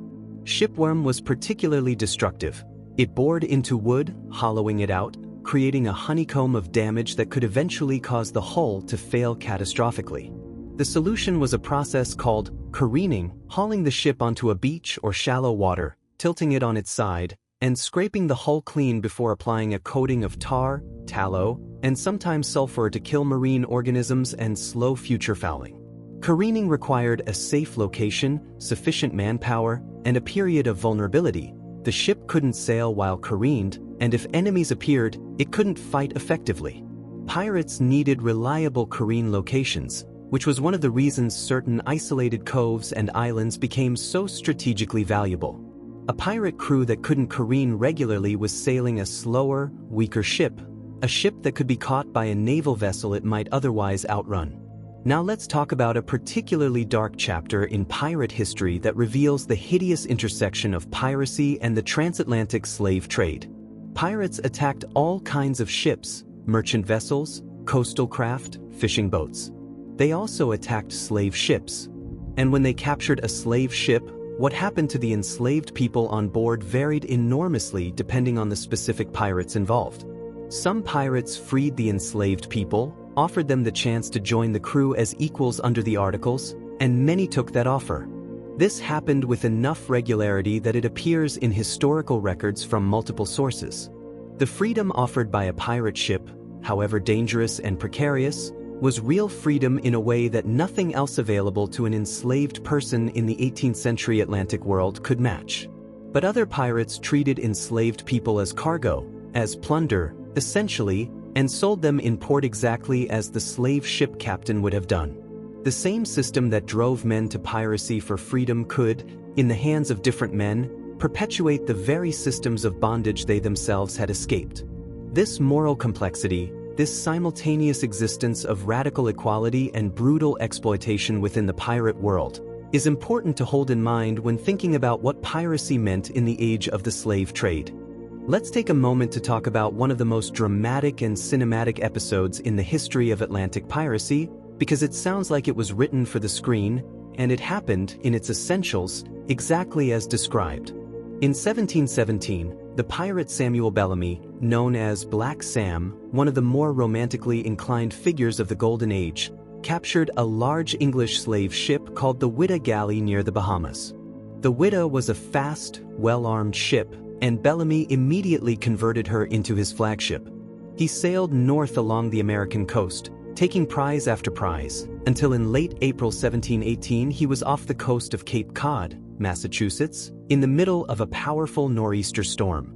The Widow was driven onto a sandbar in the shallow waters near Wellfleet and broke apart almost instantly. Of the approximately 146 men aboard, only 2 survived. Bellamy went down with his ship. The Widow lay on the bottom of the shallow coastal sea for 267 years. Then in 1984, a maritime archaeologist and undersea explorer named Barry Clifford found her. He began excavating the wreck site and found remarkable artifacts: cannons, the ship's bell, which bore the inscription, "The Widow Galley 1716, gold and silver coins, weapons, personal effects, and, most poignantly, a small leather shoe belonging to a child, between 8 and 11 years old, who had been aboard when the ship sank. The Widow is the only fully verified pirate shipwreck in history to be discovered and extensively excavated. The story of Samuel Bellamy is worth lingering on a moment longer, because he was a genuinely interesting figure, and his documented words reveal something about the self-image of at least some Golden Age pirates. After capturing a merchant vessel whose captain expressed moral outrage at being robbed by pirates, Bellamy reportedly delivered a speech that was recorded by the captain and later published. In it, he said, and I'm paraphrasing to avoid copyright issues with any particular translation, something to the effect that he and his men were villains they had chosen to be, rather than villains who served other villains for wages. He contrasted himself with the merchant captain, who served the interests of rich men, calling his own life freer and more honest in its villainy than the respectable hypocrisy of legitimate commerce. It's a remarkable speech, whether Bellamy actually gave it in exactly these words or whether the captain embellished it somewhat in the retelling. It articulates a specific ideology of piracy as a kind of working-class rebellion against the established order, an ideology that historians like Marcus Rediker have argued was genuinely present in Golden Age piracy, not just as a romantic self-justification but as a real motivating force. Here's something about the experience of being a captive on a pirate ship that is both fascinating and disturbing. When pirates captured a vessel, the fate of the crew depended on many factors: the pirate captain's temperament, whether the vessel had resisted or surrendered without a fight, the value and nature of the cargo, and whether the pirates needed any of the captive sailors' specialized skills. If the captured captain had been reported by his own crew as a brutal or unfair master, pirates would sometimes punish him on behalf of his crew, flogging him, humiliating him, or worse, while allowing the rest of the crew to go free or even join the pirates. If the captured ship had been taken cleanly and the crew had not resisted, pirates might simply take the cargo and leave the crew in their ship to sail away. If they needed a navigator, a surgeon, or a carpenter, they might force those skilled individuals to remain. Some captives spent months aboard pirate ships as essentially involuntary crew members, sometimes eventually choosing to sign the articles and become genuine pirates, sometimes maintaining their unwilling status and using it as a legal defense if captured. The experience was genuinely traumatic, a period of profound uncertainty in which your life could depend on the mood of your captors. But it was also, for some people, apparently transformative. More than one person who began as an unwilling captive ended up becoming a committed pirate. Now, here is a fact about pirate music that is both delightful and historically documented. Ships had music aboard. It was not a recreational luxury but a practical necessity. Music coordinated the synchronized effort required by tasks like hauling anchor, raising sails, and other operations that required many men to pull or push in unison. These work songs, called shanties or chanties, were led by a shanty man who sang the verses while the crew responded with the chorus, timing their physical effort to the beat. On pirate ships, these practical songs continued, but music served social and psychological purposes as well. Evidence from trial records and contemporary accounts suggests that fiddles, drums, and various wind instruments were common aboard pirate ships, and that music was a regular feature of life, particularly in the evenings, when work was done. Music raised morale. It marked celebrations of successful raids. It provided entertainment during the long, tedious stretches of open ocean between targets. There is even evidence that musicians were sometimes specifically captured and pressed into service, because a pirate crew with a good musician was a happier pirate crew, and a happier crew performed better. One historical record shows a captured musician explaining to a court that he had been kept aboard a pirate ship against his will for months, forced to play his fiddle for the crew's entertainment every night. Let's talk about a particularly remarkable and underexplored episode: the piracy of the South China Sea in the 19th century, and specifically about the Ladrones, a Chinese pirate confederation that in the early 1800s was, in some ways, even more formally organized than anything the Golden Age of Piracy produced. The Ladrones, a Portuguese term for robbers, were a confederation of Chinese pirate fleets that controlled large portions of the South China Sea coastline in the first decade of the 19th century. At their peak, they collected taxes from coastal villages, maintained their own court system, operated their own prisons, and provided a kind of rough governance to the communities within their sphere of influence. They also fought wars against each other and against the Chinese imperial government. The fleets were named by the color of their flags: the Red Flag Fleet, the Black Flag Fleet, the White Flag Fleet, and so on. The various fleet commanders were occasionally allied and occasionally at war. The head of the Red Flag Fleet was Ching Shih, whose wife and successor was Ching Shih, whom we discussed earlier. The Ladrone Confederation represented a genuinely alternative social and political structure in the margins of the Qing Chinese state. Not just pirates in the sense of criminals, but something closer to a rival government that happened to fund itself through maritime raiding and taxation. Here's something about pirate maps that needs addressing directly, because the popular image of a treasure map, rolled parchment, drawn in sepia tones with an X marking the spot, is almost entirely fictional. The X marks the spot treasure map is an invention of Treasure Island, full stop. Actual pirate maps, when they existed, which was when pirates were navigating unfamiliar waters or wanted to record the locations of safe harbors and careen spots, looked like ordinary nautical charts. They contained coastlines, depth soundings, compass roses, latitude markings, notes about currents and tides, and locations of fresh water. They were practical documents, not dramatic props. The romance of the treasure map, like so many elements of the pirate legend, is the product of Victorian-era fiction written by authors like Robert Louis Stevenson, who were themselves working from a romanticized image of the pirate past that had already been filtered and distorted by a century of embellishment. This is not to criticize Stevenson. Treasure Island is a masterpiece, and Long John Silver is one of the great characters in English literature. But the map he invented is not the kind of map real pirates made. Let's talk about the relationship between piracy and weather. Specifically, how the seasonal patterns of wind and weather governed where pirates could operate and when. The Caribbean's meteorology divided the year into two seasons that pirates had to navigate as carefully as any ocean. The summer and early fall were hurricane season, a period when devastating tropical storms could form in the southern Atlantic and move in unpredictable paths through the Caribbean and along the American Atlantic coast. Pirates operating in the Caribbean during hurricane season faced genuine existential risk. Their ships were not designed to survive Category 3 or 4 hurricanes. The loss of ships and crews to storms was a constant, catastrophic feature of Caribbean maritime life. The famous destruction of Port Royal, Jamaica, which we'll return to, was partly the result of an earthquake, but subsequent storms compounded the damage. Prudent pirates retreated from the most dangerous Caribbean waters during hurricane season, either moving to the cooler Atlantic waters north of the hurricane tracks, or to sheltered harbors where they could wait out the worst weather. The trade winds, the steady easterly winds that blow across the tropical Atlantic, governed the routes of merchant ships, which in turn governed where pirates positioned themselves. Pirates who understood the seasonal patterns of wind and shipping routes had a massive advantage over those who didn't. Here's a fact about Port Royal, Jamaica, that is as dramatic as anything in fiction and is completely true. Port Royal in the 1680s was the richest and most notorious city in the Caribbean, sometimes called the wickedest city in the world by contemporaries.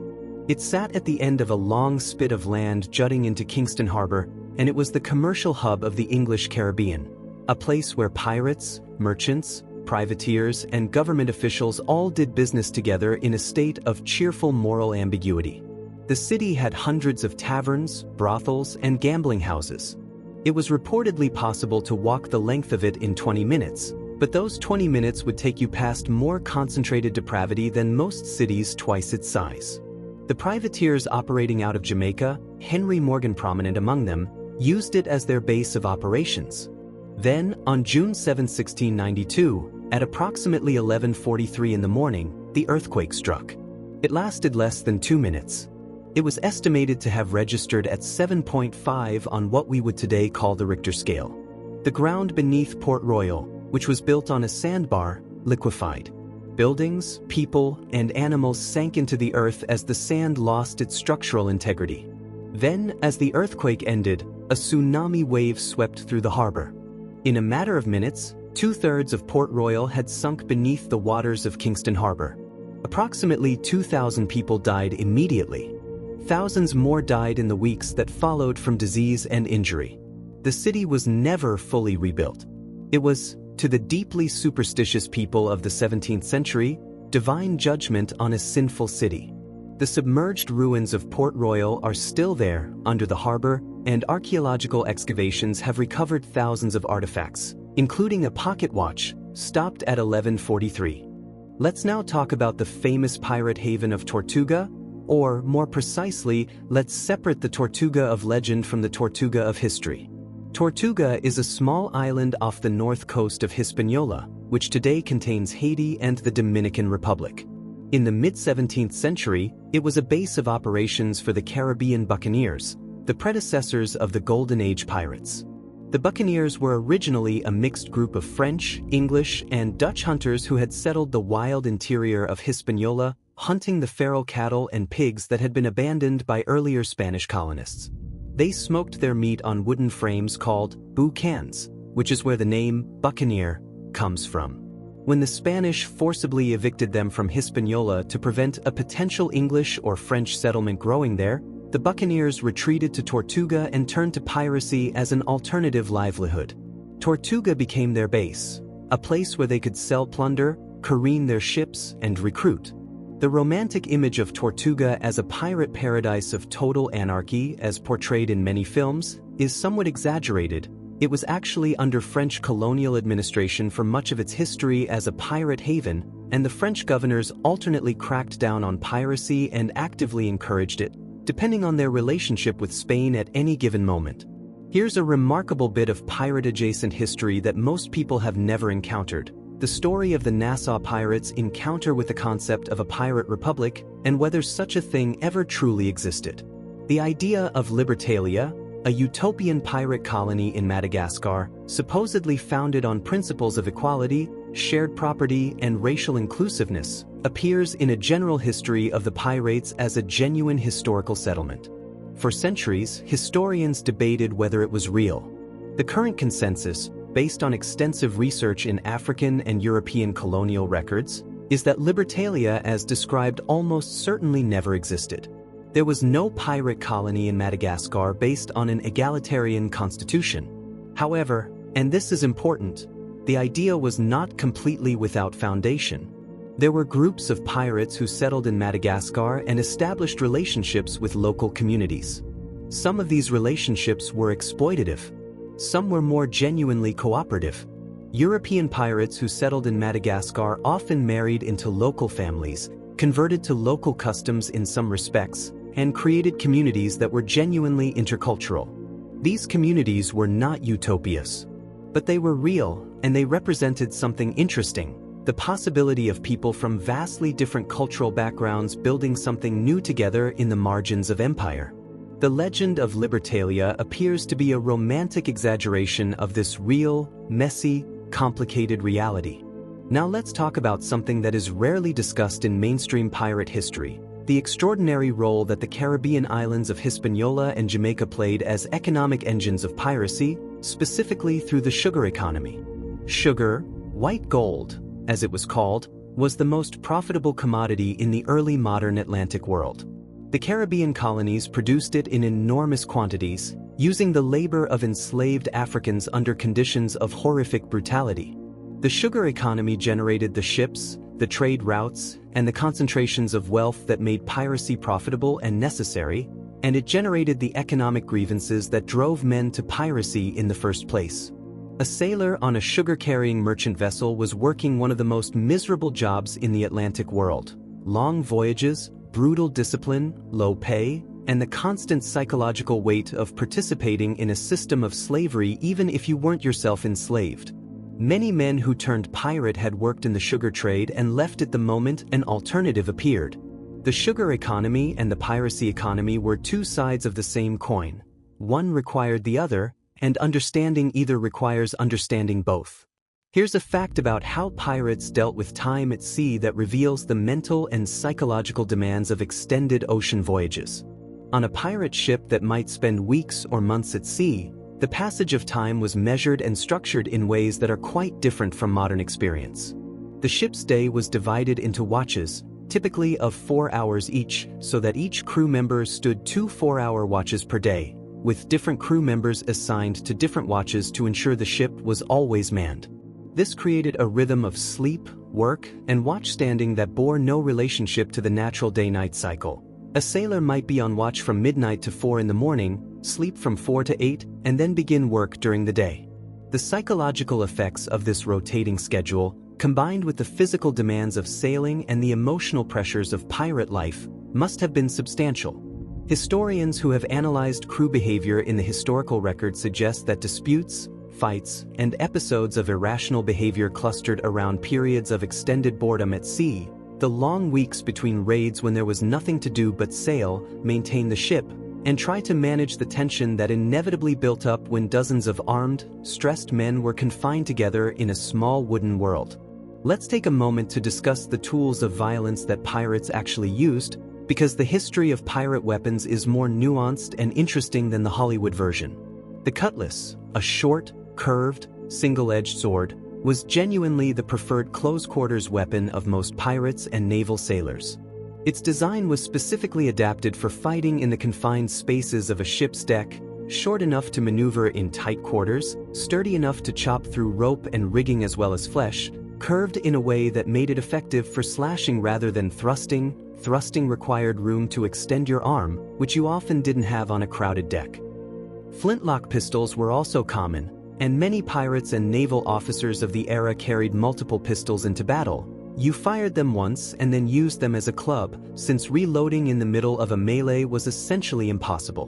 Blackbeard was famously reported to carry multiple pistols in a bandolier across his chest. Boarding pikes, long spears essentially, were used to repel boarders from the railings of a ship. Grenades existed in a primitive form, glass bottles or cast iron shells filled with gunpowder and fitted with a fuse. And perhaps most terrifying of all was grape shot and chain shot from cannons. Grape shot was a cluster of small iron balls packed together, which spread out like a giant shotgun blast when fired. Chain shot was two cannonballs linked by a chain, which spun in flight and could cut through rigging, masts, and human bodies with equal efficiency.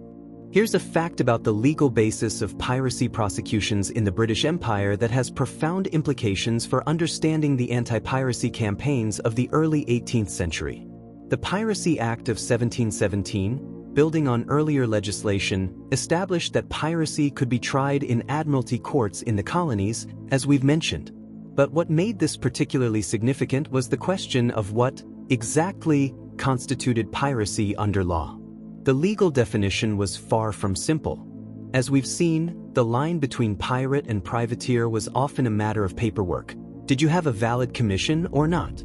But commissions were often out of date, their terms were sometimes ambiguous, and the targets attacked were sometimes of disputed nationality. Legitimate naval officers sometimes committed acts that were legally indistinguishable from piracy. Pirates sometimes possessed paperwork that muddied their status. Courts developed a standard of acting like a pirate that went beyond the mere possession or absence of commission. They looked at intent, at the pattern of behavior, at whether the accused had signed pirate articles.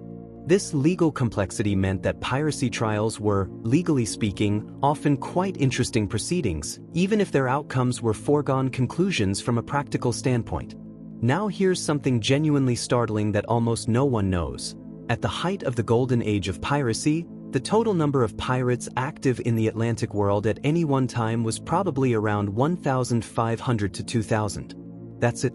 The entire pirate population that created such chaos, that threatened colonial commerce, that required military and naval responses from three great powers, England, France, and Spain, numbered roughly the population of a small village. When you think about the sheer disproportionate impact that 2,000 men had on the geopolitics of the Atlantic world in the early 18th century, it becomes genuinely astonishing.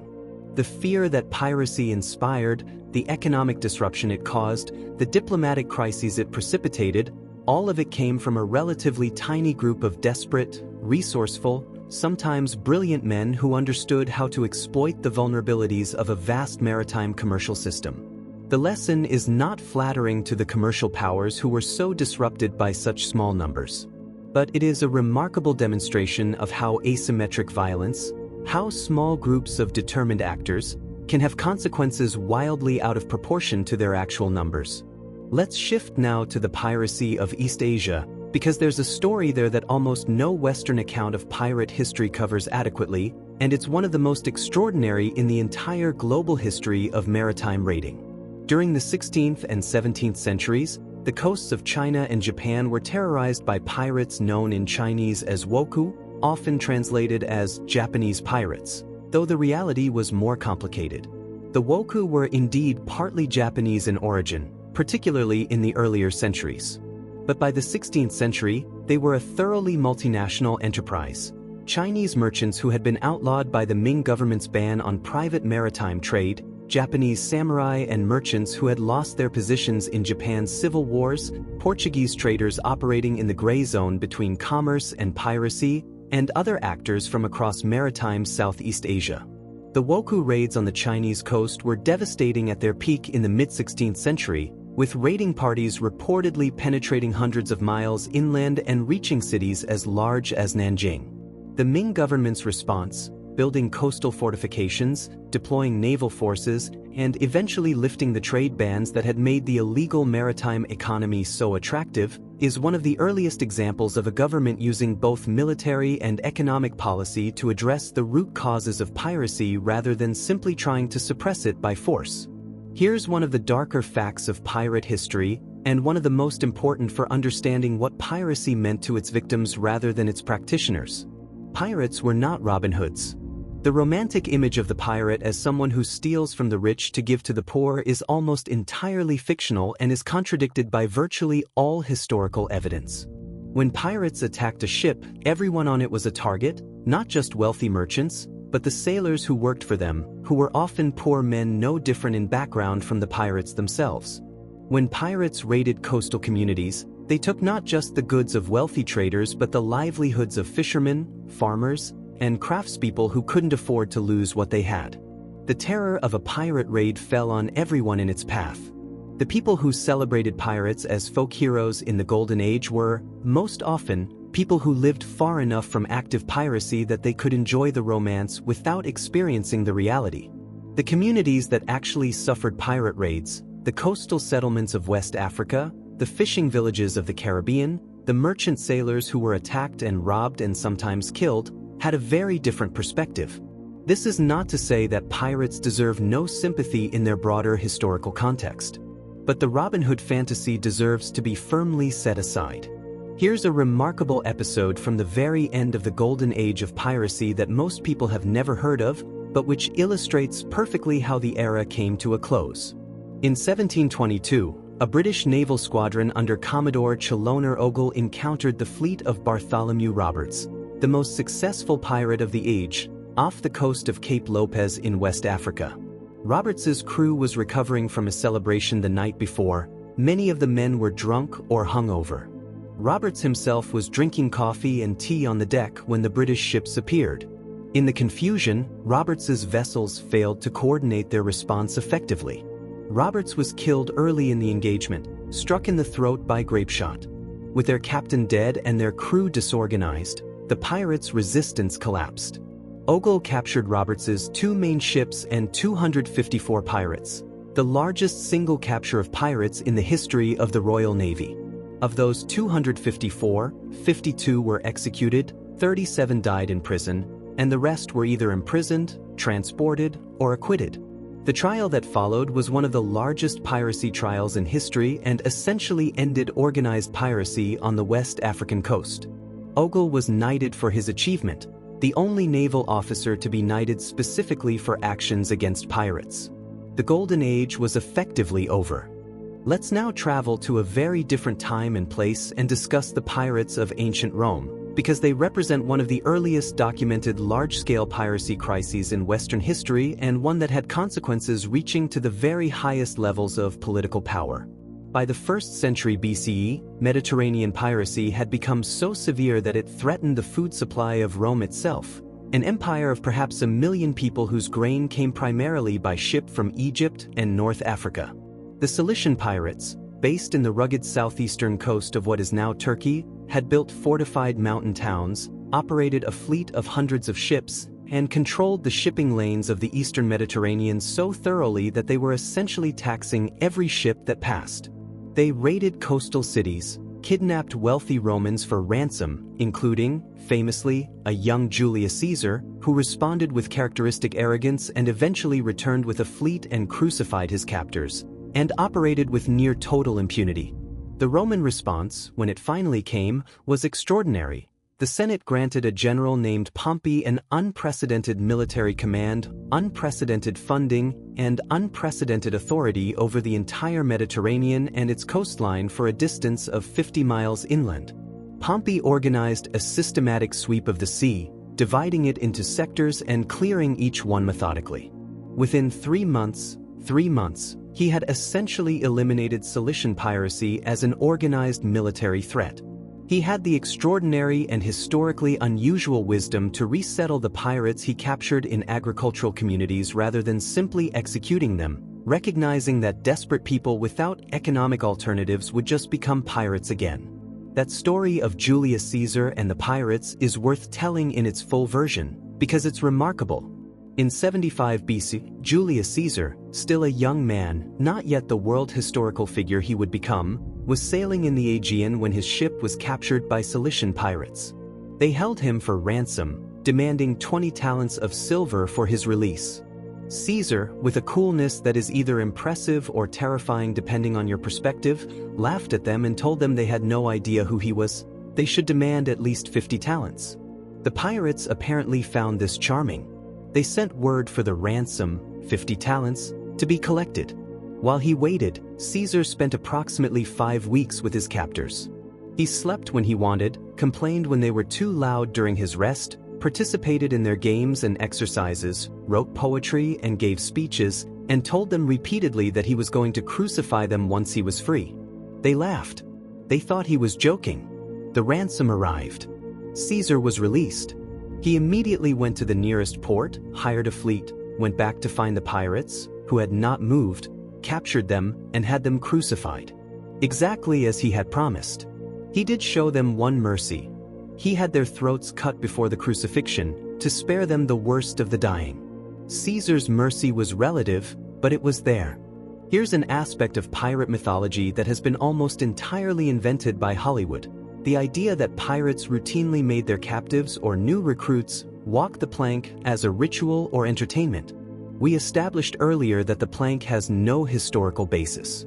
But the broader question, how did pirates actually deal with prisoners, specifically unwanted prisoners, is genuinely interesting and somewhat dark.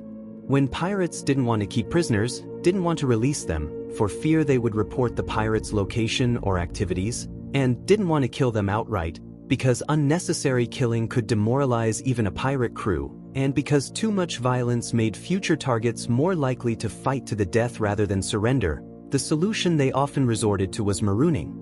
Marooning meant putting someone ashore on an uninhabited or nearly uninhabited island or coast, with minimal supplies, perhaps a pistol with one shot, some water, some food, and leaving them there. It was a death sentence, usually delivered with plausible deniability. The marooned person might survive, if ships passed and they were rescued, or they might not. It was a way of killing without technically killing. Some pirates were marooned not by their enemies but by their own crews. It was a punishment used against crewmates who committed serious violations of the Articles. Alexander Selkirk, whom Woodes Rogers rescued, was marooned by his own captain after a dispute. His 4-year survival on Massa Tierra was exceptional. Let's discuss the decline and end of the Golden Age of Piracy, because understanding why it ended is as important as understanding why it began. The Golden Age didn't simply burn out. It was systematically extinguished by a combination of legal, military, and economic forces that the pirates couldn't overcome. The British Royal Navy was the primary instrument of suppression, and by the 1720s it was being deployed with unprecedented effectiveness against piracy. Better ships, better communication between colonial ports, better intelligence about pirate movements, and, crucially, a shift in colonial attitudes all contributed. Merchants who had once happily bought pirate plunder decided that piracy was costing them more than it was saving them. Colonial governors who had once looked the other way found that London was watching more carefully. The promise of pardon drew some pirates back to legitimate life. The certainty of the gallows deterred others from beginning. The executions of Blackbeard, Roberts, Rackham, and many others sent a clear message. By 1730, the organized piracy that had terrorized the Atlantic for 3 decades was effectively over. Individual pirates continued to operate in isolated areas. Piracy continued in other parts of the world, the Indian Ocean, the South China Sea, for generations. But the specific moment, the specific culture, the specific energy of the Golden Age of Piracy was finished. It had lasted roughly 2 or 3 decades. And it had left an indelible mark on the history of the Western world. Now let's visit the fascinating and largely unknown world of the buccaneers, the wild men of Hispaniola who were the immediate predecessors of the Golden Age pirates and whose lifestyle is one of the strangest and most distinctive in Caribbean history. Before they became pirates, the buccaneers were hunters, wild, free-ranging men who lived in the mountains and forests of western Hispaniola, subsisting on the cattle and pigs that ran feral across the island in enormous numbers. They lived in small bands, typically without wives or families, in a state of deliberate, chosen primitivism that shocked and fascinated European observers. They wore clothing made almost entirely of animal hides, leather breeches, leather jackets, wide-brimmed hats. They reportedly bathed rarely, lived in smoky huts surrounded by the hides and bones of butchered animals, and developed a reputation for extraordinary physical toughness and marksmanship. Their primary weapon before they turned to the sea was the long musket, with which they were reportedly capable of extraordinary accuracy at long range. When the Spanish drove them from Hispaniola to Tortuga, they took this marksmanship to sea, and it gave them a devastating military advantage. Buccaneer sharpshooters positioned in a ship's rigging could pick off officers and helmsmen on an enemy vessel from ranges that made them effectively invulnerable to return fire. Here's a story about a pirate who was, by virtually any assessment, a genuinely terrible human being but whose story is so dramatically rich that it demands inclusion. Edward Lowe, sometimes spelled Lowe, was active from 1721 to 1724 and represents the darkest face of Golden Age piracy. Not the romantic outlaw, not the democratic radical, but simply a man of extraordinary cruelty who used piracy as a vehicle for violence. Lowe reportedly tortured prisoners, cut off their lips and ears, made victims eat their own flesh, burned men alive, and committed acts of brutality that horrified even other pirates.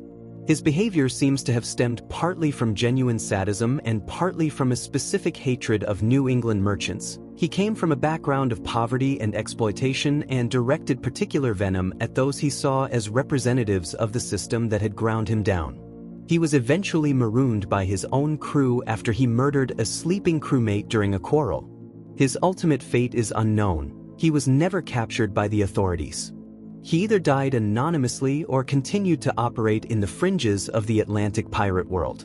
Lowe's story is important because it represents a corrective to romanticization. Not all pirates were Samuel Bellamy making speeches about freedom. Some were simply violent men in a violent world, and their victims' suffering was as real as any other. Here's a wonderful and relatively obscure fact about pirate flags and the protocol surrounding their use, because it turns out there was something almost ritualistic about the way pirate flags were deployed. The process of raising a flag was not simply about identification. It was part of a carefully choreographed sequence of signals designed to maximize the chance of a clean, profitable capture without a fight. When a pirate ship spotted a potential target, the first move was often to fly false colors, to raise the flag of a friendly nation, often England, France, or Spain, to allow the ship to approach without causing alarm. This was legal under the maritime conventions of the era, which allowed ships to use false colors for approach purposes, provided they raised their true colors before actually opening fire. So a pirate ship might approach under English colors, allow the gap between itself and the target to close, and then, at the last moment, run down the English flag and run up the Jolly Roger, simultaneously firing a warning shot across the target's bow. This sequence, false colors, approach, reveal, warning shot, gave the target a clear choice: surrender now or fight. If the target surrendered, the pirate flag had done exactly what it was meant to do: terrify the target into giving up without a fight. If the target chose to fight, the Jolly Roger also served its purpose. It told the target's crew that no mercy would be shown if they resisted and then lost. Let's talk about the remarkable life of Charles Vane, a pirate of the Golden Age who is perhaps the best illustration of what it looked like when a pirate captain's authority collapsed. Vane was one of the original inhabitants of the Nassau pirate haven and was one of the few pirates who refused to accept Woodes Rogers's pardon in 1718. He sailed out of Nassau harbor under fire rather than surrender. He continued pirating for another year, but his authority was increasingly challenged.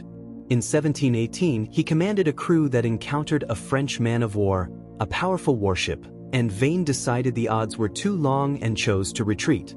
His crew voted that his decision constituted cowardice under their articles and voted him out of command, replacing him with a man named Charles Yates.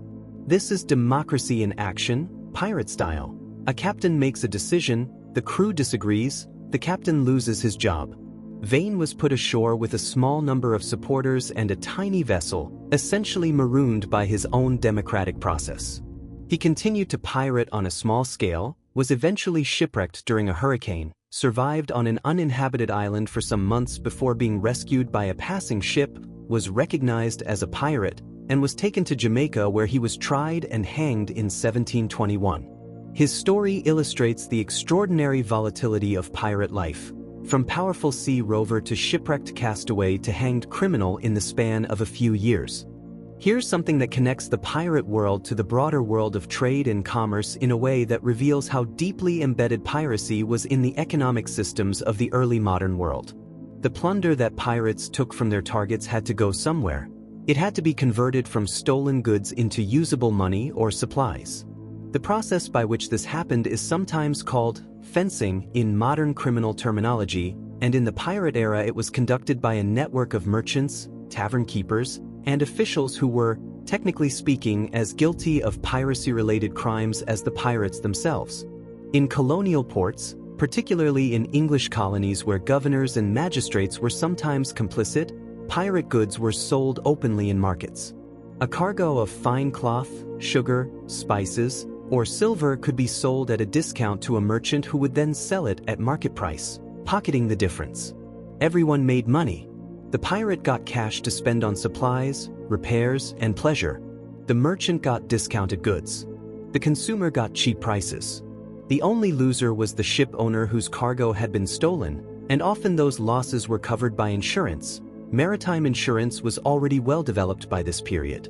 This economic web, piracy, fencing, insurance, colonial commerce, was not a series of isolated criminal acts. It was a system as complex and interconnected as any legitimate commercial network. Here's a genuinely astonishing fact about one of the most powerful women in pirate history who preceded Ching Shih and is almost completely unknown in Western accounts. Her name was Sayyidah al-Hurra, the Free Lady in Arabic, and she was the governor of Tetouan in Morocco in the early 16th century. She was also one of the most powerful pirate commanders in the Western Mediterranean. After losing her homeland of Granada when the Christian Spanish expelled the Muslim population in 1492, Sayyidah al-Hurra spent her life pursuing revenge against Spain. She allied with the Ottoman corsair Hayreddin Barbarossa, and together they divided the Mediterranean between them. Barbarossa controlled the eastern Mediterranean, and al-Hurra controlled the western Mediterranean, particularly targeting Spanish and Portuguese shipping. She commanded fleets of corsairs from her base in Tetouan, personally supervised the sale of captured goods and Christian prisoners, and was so powerful that the King of Portugal, Manuel I, sought her approval for certain diplomatic arrangements. She is the last documented woman in Islamic history to hold the title of al-Hurra, meaning a sovereign woman who answers to no one. She was finally deposed in 1542, not by any foreign power, but by her own son-in-law, who staged a coup. She lived quietly afterward, presumably stripped of her power, and died at an unknown date. Her story is almost entirely absent from Western histories of piracy. Now let's talk about something that seems mundane but is actually a window into the entire social and commercial world of the pirate era: the ship's log. Every ship of any size kept a log, a daily record of position, weather, course, speed, and significant events.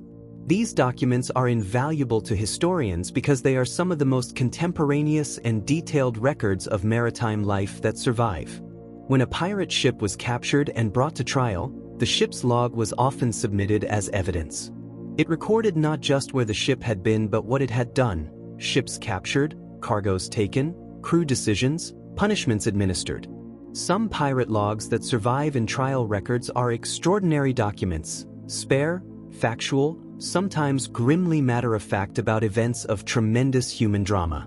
Took a brigantine off the Cape. Cargo of cloth and provisions. Captain and crew set adrift in ship's boat. 6 words of navigational record followed by 12 words that describe the fate of a group of human beings. The contrast between the bureaucratic tone and the drama of the content is genuinely striking. And the logs also preserve navigational data that allows modern maritime historians to trace the paths of pirate vessels with remarkable precision, to follow, day by day and mile by mile, the voyages of ships whose names have become legend. Let's pause now and talk about a piece of technology that was transforming navigation during the Golden Age of Piracy and which pirates exploited with great sophistication: the sextant's predecessor, the quadrant, and the navigational tables that made celestial navigation practical. By the early 18th century, tables of stellar positions had been published that allowed any competent navigator with a quadrant, an instrument for measuring the angle between a celestial body and the horizon, to determine their latitude with considerable precision. This required a clear night or day with visible stars or sun, a good instrument, and the mathematical skills to use the tables. Pirates recruited navigators who possessed these skills assiduously, and as we've mentioned, sometimes forced skilled navigators to remain aboard against their will. But the limitation was still longitude, the east-west position, which couldn't be determined by celestial observation alone without an accurate clock.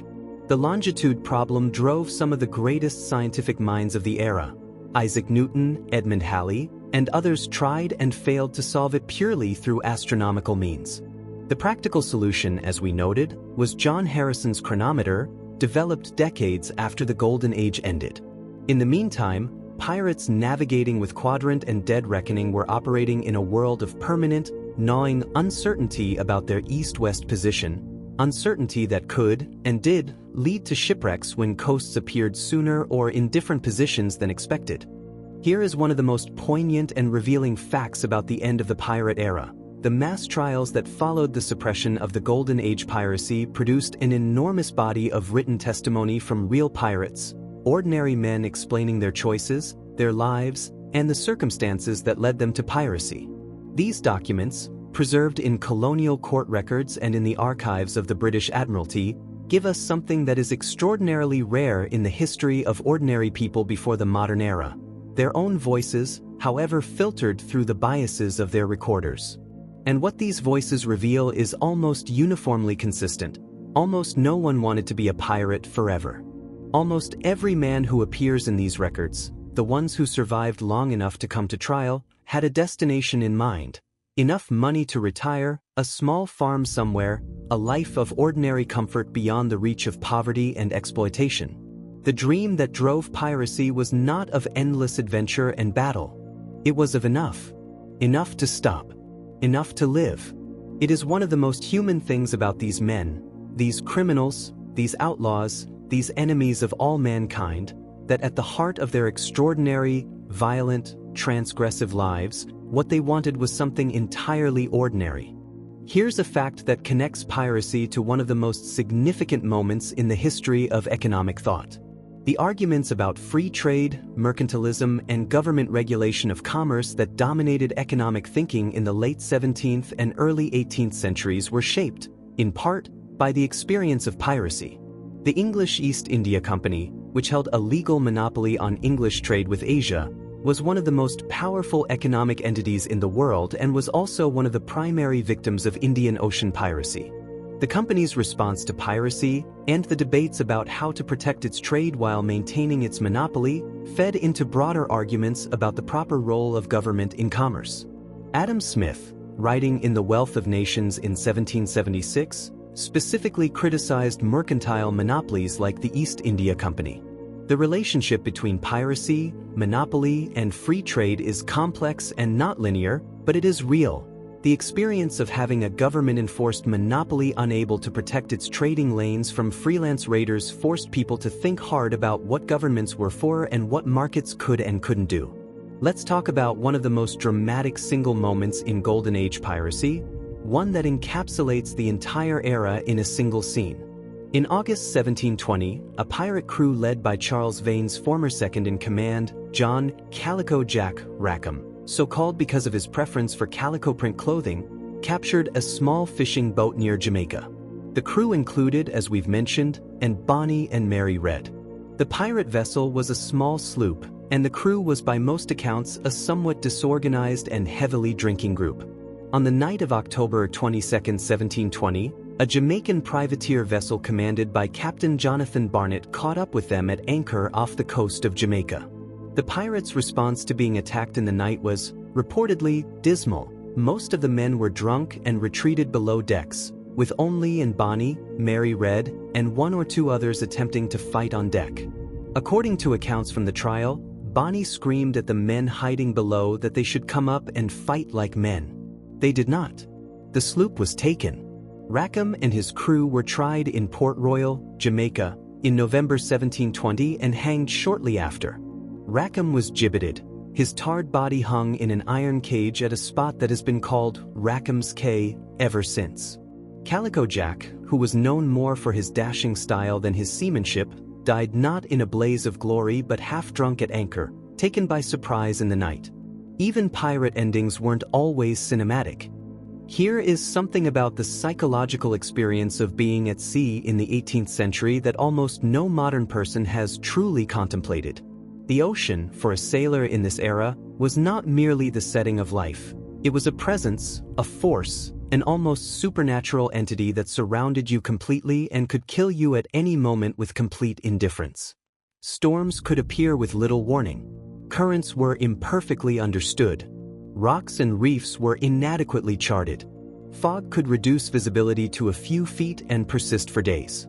In these conditions, the psychological state of an 18th century sailor was fundamentally different from anything a modern person experiences. The absence of any ability to communicate with the shore, no radio, no satellite phone, no way to call for help if the ship began to founder, meant that once you left port, you were utterly alone in the most profound sense. The ceremonies, superstitions, and rituals of maritime culture, the prohibitions on whistling aboard ship, it was believed to call up the wind, the bad luck of sailing on a Friday, the custom of throwing a coin under the mast when it was stepped, the fear of albatrosses, were not simply ignorant folklore. They were attempts to impose order and meaning on a genuinely terrifying environment where control was always partial and death was never far away. Here's a fact about ship medicine that adds a layer of grotesque fascination to the daily life of pirate crews: the treatment of venereal disease at sea, which was a widespread and serious problem throughout the maritime world. Sailors, pirates among them, who spent time in ports and had contact with sex workers, which many did, were routinely exposed to syphilis and gonorrhea, both of which were rampant in port cities throughout the Atlantic world in this era. Treatment for syphilis involved mercury, applied as an ointment, used in fumigation, or administered internally. Mercury is toxic. The treatment caused tremors, tooth loss, drooling, and neurological damage. The saying of the era was, "A night with Venus, a lifetime with Mercury."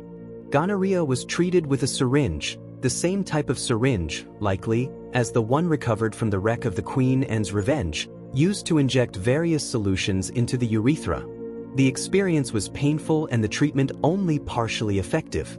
Shipboard surgeons who dealt with these conditions regularly were among the most practically experienced medical practitioners of the era, even as the theoretical basis of what they were doing was entirely wrong. The age of germ theory was still 2 centuries away. They were working with the best understanding available, which was inadequate, and the sailors and pirates they treated suffered accordingly. Here's a remarkable fact that brings the pirate world into connection with the art and culture of the early modern period. Pirates appear in the literature and popular culture of their era far more quickly than you might expect. They weren't a retrospective romanticization, they were a contemporary obsession. Daniel Defoe, if he was indeed Captain Charles Johnson, published his pirate history in 1724, just as the Golden Age was ending. A year earlier he had published Robinson Crusoe, which drew on the real story of Alexander Selkirk. Jonathan Swift published Gulliver's Travels in 1726, and Gulliver's Travels are framed in part as maritime adventure that echoes the seafaring literature of the era. Theater of the early 18th century featured pirate characters regularly, sometimes comic, sometimes villainous, sometimes ambiguous.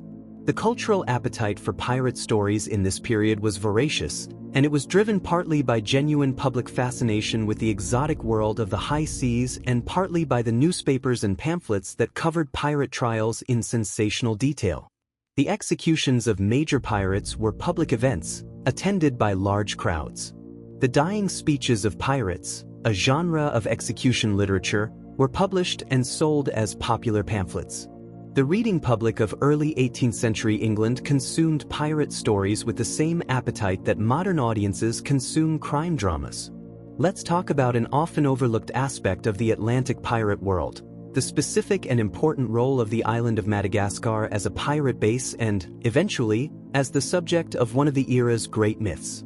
Madagascar sits in the southwestern Indian Ocean, off the coast of what is now Mozambique, and is positioned at the intersection of several important trade routes, from India to the Arabian Peninsula, from the Red Sea to the Cape of Good Hope, from Southeast Asia to the Atlantic.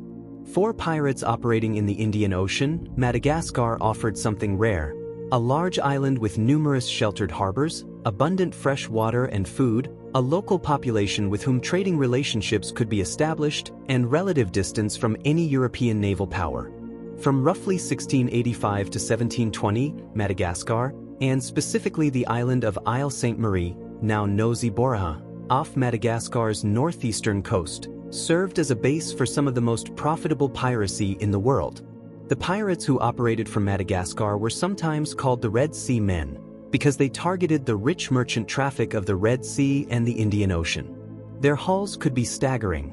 A single Mogul ship could yield more wealth than many Caribbean pirate crews accumulated in years of raiding. The pirate base at Madagascar was real. Libertalia, the utopian pirate republic set there in popular fiction, was not. The confusion of the two has muddied historical understanding of what was actually a very important chapter in global pirate history. Here's a remarkable story that connects piracy directly to the founding of one of America's most important cities. Charlestown, modern Charleston, South Carolina, was blockaded by Blackbeard in the spring of 1718. He positioned his ships at the entrance of the harbor, captured every vessel that tried to leave or enter, and effectively held the city's commerce hostage. His demand was not money or ships or treasure, it was medicine. Specifically, a chest of medicines, primarily for the treatment of the syphilis that was apparently ravaging his crew at the time. The governor of South Carolina, a colonial official representing one of Britain's most prosperous American settlements, had essentially no choice. The colony lacked the naval power to drive Blackbeard away. He sent the medicines. Blackbeard released his captives and withdrew. The entire episode lasted about a week. Think about what this means. One pirate, with a small fleet and a few hundred men, was able to hold an entire prosperous colonial capital hostage, extract his demands, and walk away. The helplessness of the colonial authorities in this episode was a profound embarrassment and contributed directly to the political pressure that led to the major anti-piracy campaigns of 1718. Blackbeard's Charleston blockade was not just a criminal act. It was a demonstration of power that accelerated the end of his own era. Here's something about the culture of piracy that never gets enough attention: the extraordinary linguistic diversity of pirate crews and the common language that arose to bridge it. A typical Golden Age pirate crew might contain men from England, Scotland, Ireland, Wales, France, Portugal, the Netherlands, Scandinavia, West Africa, the Caribbean, and the American colonies, speaking a babel of languages and dialects. Communication had to happen somehow. What emerged was a maritime pidgin, a simplified, creolized version of English mixed with Portuguese, Dutch, French, and various African languages that functioned as the common tongue of the Atlantic maritime world. Terms from this pidgin have entered everyday modern English in ways that most speakers don't recognize: avast, stop, ahoy, no quarter, and many other nautical terms have their roots in the multilingual, improvisational language of the Atlantic maritime world. The creolization of language aboard pirate ships mirrors the broader creolization of culture, the mixing of European, African, and indigenous American elements that was happening throughout the Atlantic world in this era, and which produced the distinctive cultures of the Caribbean, Brazil, the American South, and West Africa in ways that still shape those cultures today.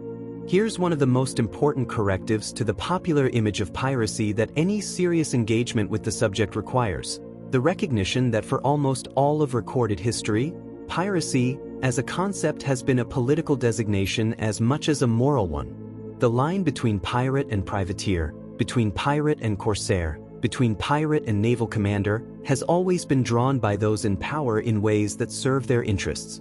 When the English crown wanted Henry Morgan's raids on Spanish settlements to be legitimate, he was a privateer. When they became diplomatically inconvenient, he was briefly a pirate.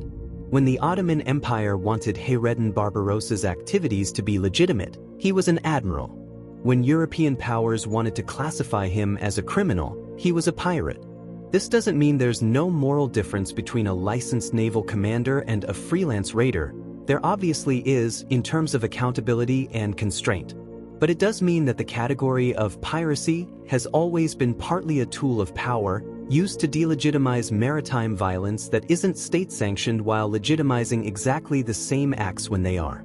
The most honest way to think about pirates is not as uniquely criminal but as participants in a universal human practice, the use of maritime force to seize wealth, who happen to lack the state backing that would have made them heroes instead of outlaws. Here's a genuinely surprising fact about the aftermath of the Golden Age of Piracy. The stories didn't die with the pirates. They grew. And they grew in ways that fundamentally transformed the pirate image from criminal to romantic hero. In the century after the Golden Age, novelists, playwrights, and poets began reimagining pirates in terms that bore less and less resemblance to historical reality. Lord Byron's 1814 narrative poem, The Corsair, about a brooding, passionate pirate hero, was a sensation, selling 10,000 copies on its first day of publication. Gilbert and Sullivan's 1879 comic opera, The Pirates of Penzance, turned pirates into harmless buffoons who were secretly noblemen's sons. And then, in 1883, Robert Louis Stevenson published Treasure Island, and the transformation was complete. Long John Silver, Captain Flint the Parrot, The Black Spot, The Treasure Map, all of it entered the collective imagination and overwrote the historical reality so thoroughly that most people today find the true history of piracy, when they encounter it, genuinely surprising. The romantic pirate is a 19th century invention, built on the bones of a much harder, more complex, and more interesting reality. Which means that in some ways, you are watching this video to recover something that was lost. The real pirates, hiding under the costume of their own mythology. Here's something about the historical record of piracy that is methodologically important and genuinely fascinating. Most of what we know about Golden Age pirates comes from their enemies. The court records, the depositions, the newspaper accounts, the general history, all of these were produced by people who opposed piracy or who had survived encounters with pirates. The pirates themselves left almost no written records from their own perspective. There are exceptions, a few letters, a few fragments, but the surviving written testimony of actual pirates is minimal. What this means is that we are always reading the pirate story through a distorting lens. A pirate captain in a court record is not able to speak for himself. His words, where they appear, are mediated through a court reporter, a judge, and an official record. The romanticism that some pirates, Bellamy, Roberts, allegedly expressed may have been amplified or invented by the reporters who recorded it. The brutality of others, Low Teach, may have been exaggerated by enemies seeking to justify harsh punishment. The truth about what it actually felt like to be a pirate, to live that life from the inside, is in many ways permanently inaccessible, and the honesty to acknowledge that absence of direct testimony is part of taking pirate history seriously. Here's a fact about the global reach of piracy in the 17th and 18th centuries that puts the Atlantic focus of most pirate history in broader perspective. While the Caribbean and the Indian Ocean were the primary theaters of large-scale piracy, piracy was genuinely global in this era. It operated wherever there was maritime trade and insufficient naval power to suppress it. The waters off West Africa were plagued by pirates targeting slave ships and merchant vessels in the Gulf of Guinea. The waters of Southeast Asia, between Malaya, Sumatra, Borneo, and the Philippines, were controlled by a complex web of indigenous raiding cultures that European colonial powers spent centuries trying and largely failing to suppress. The coasts of Scandinavia had been plagued by pirates since the Viking era, and Scandinavian piracy persisted in reduced form well into the early modern period. The waters around the British Isles were regularly targeted by pirates operating out of Ireland, the Scilly Islands, and various other marginal places. And the Mediterranean, as we've discussed, was home to corsair cultures on both its northern and southern coasts that operated simultaneously as pirates, slavers, traders, and political actors. Piracy was not an aberration of the maritime world. It was a universal feature of it, present wherever sea lanes of commerce existed and state power was insufficient to protect them. Let's close our examination of pirate history with what is perhaps the most extraordinary single fact about the entire era: the experience of a real pirate, a man whose story encapsulates almost every theme we've discussed. His name was John Plantin, and he was one of the pirates who settled in Madagascar in the early 18th century and built something genuinely remarkable there. Plantin was an English pirate who had operated in the Indian Ocean and, when the crackdown on piracy intensified, chose to stay in Madagascar rather than try to return to the Atlantic. He settled on Madagascar's northeastern coast, at a place called Ranter Bay. He married into local Malagasy society, reportedly having multiple wives, including a woman he called the Queen of Madagascar. He learned the local language. He built a fortified settlement and established himself as a local power broker, trading with passing ships, maintaining relationships with various Malagasy communities, and building a life that was entirely outside the framework of any European power. He reportedly styled himself as a sort of king, armed, wealthy, connected. He was neither entirely pirate, nor entirely legitimate merchant, nor entirely a member of any European nation's society. He was something genuinely new, a man who had used the margins of empire to create an entirely personal kind of freedom, rooted in a specific place, among a specific people, on his own terms. What happened to him ultimately, historians don't fully know. He fades from the record around the 1730s. He may have died in Madagascar. He may have left. He may have been absorbed so thoroughly into Malagasy society that the European records simply lost track of him. In his unverifiable, ultimately unknowable ending, John Plantin is the perfect emblem of the pirate world. Vivid, specific, real, and ultimately beyond the full reach of our knowing.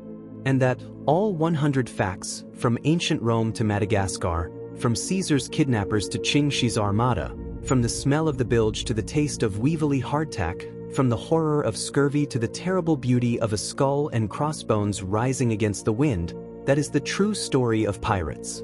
Not the romanticized version. Not the Hollywood version. The real one. The one where people made desperate choices in desperate circumstances and sometimes rose to extraordinary heights and sometimes sank to extraordinary depths and sometimes just tried to survive one more day in a world that was trying very hard to kill them. The world of pirates was brutal and democratic, hierarchical and anarchic, terrifying and occasionally illuminating. It was a world at the edge of history, where the rules of civilization frayed and new rules had to be invented, and where the people who lived that life left marks on the world, on the law, on the language, on the culture, that we still haven't fully traced. And that brings us to the end of 100 facts about pirates that are actually true. If you made it this far, if you went the full journey, from the ancient Greeks to the South China Sea, from the courtrooms of colonial Jamaica to the mountains of Madagascar, then you are exactly the kind of person we make these videos for. Someone who genuinely loves history. Someone who wants the real story, not the sanitized version. These weren't simple people.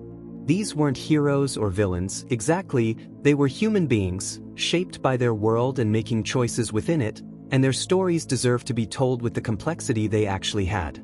If you enjoyed this video, please take 2 seconds and hit that like button. It genuinely makes a massive difference to how many people get to see this content. And if you want more deep dives like this one, into the real history behind the legends, into the stories that got lost under the myths, then subscribe to this channel and hit that notification bell, because we have more coming. We're working on a follow-up exploring the real stories of the most famous pirate ships in history, the vessels themselves, what happened to them, and what archaeologists have found when they went looking. If that sounds like something you want to see, let us know in the comments. And if there's a specific pirate, a specific era, or a specific part of the world you want us to explore next, tell us below. The history of maritime raiding spans every ocean and every century of recorded human history. There is no shortage of material. There is only the question of what to tell next. Thank you for watching. And remember, the most interesting version of history is always the true one. See you next time.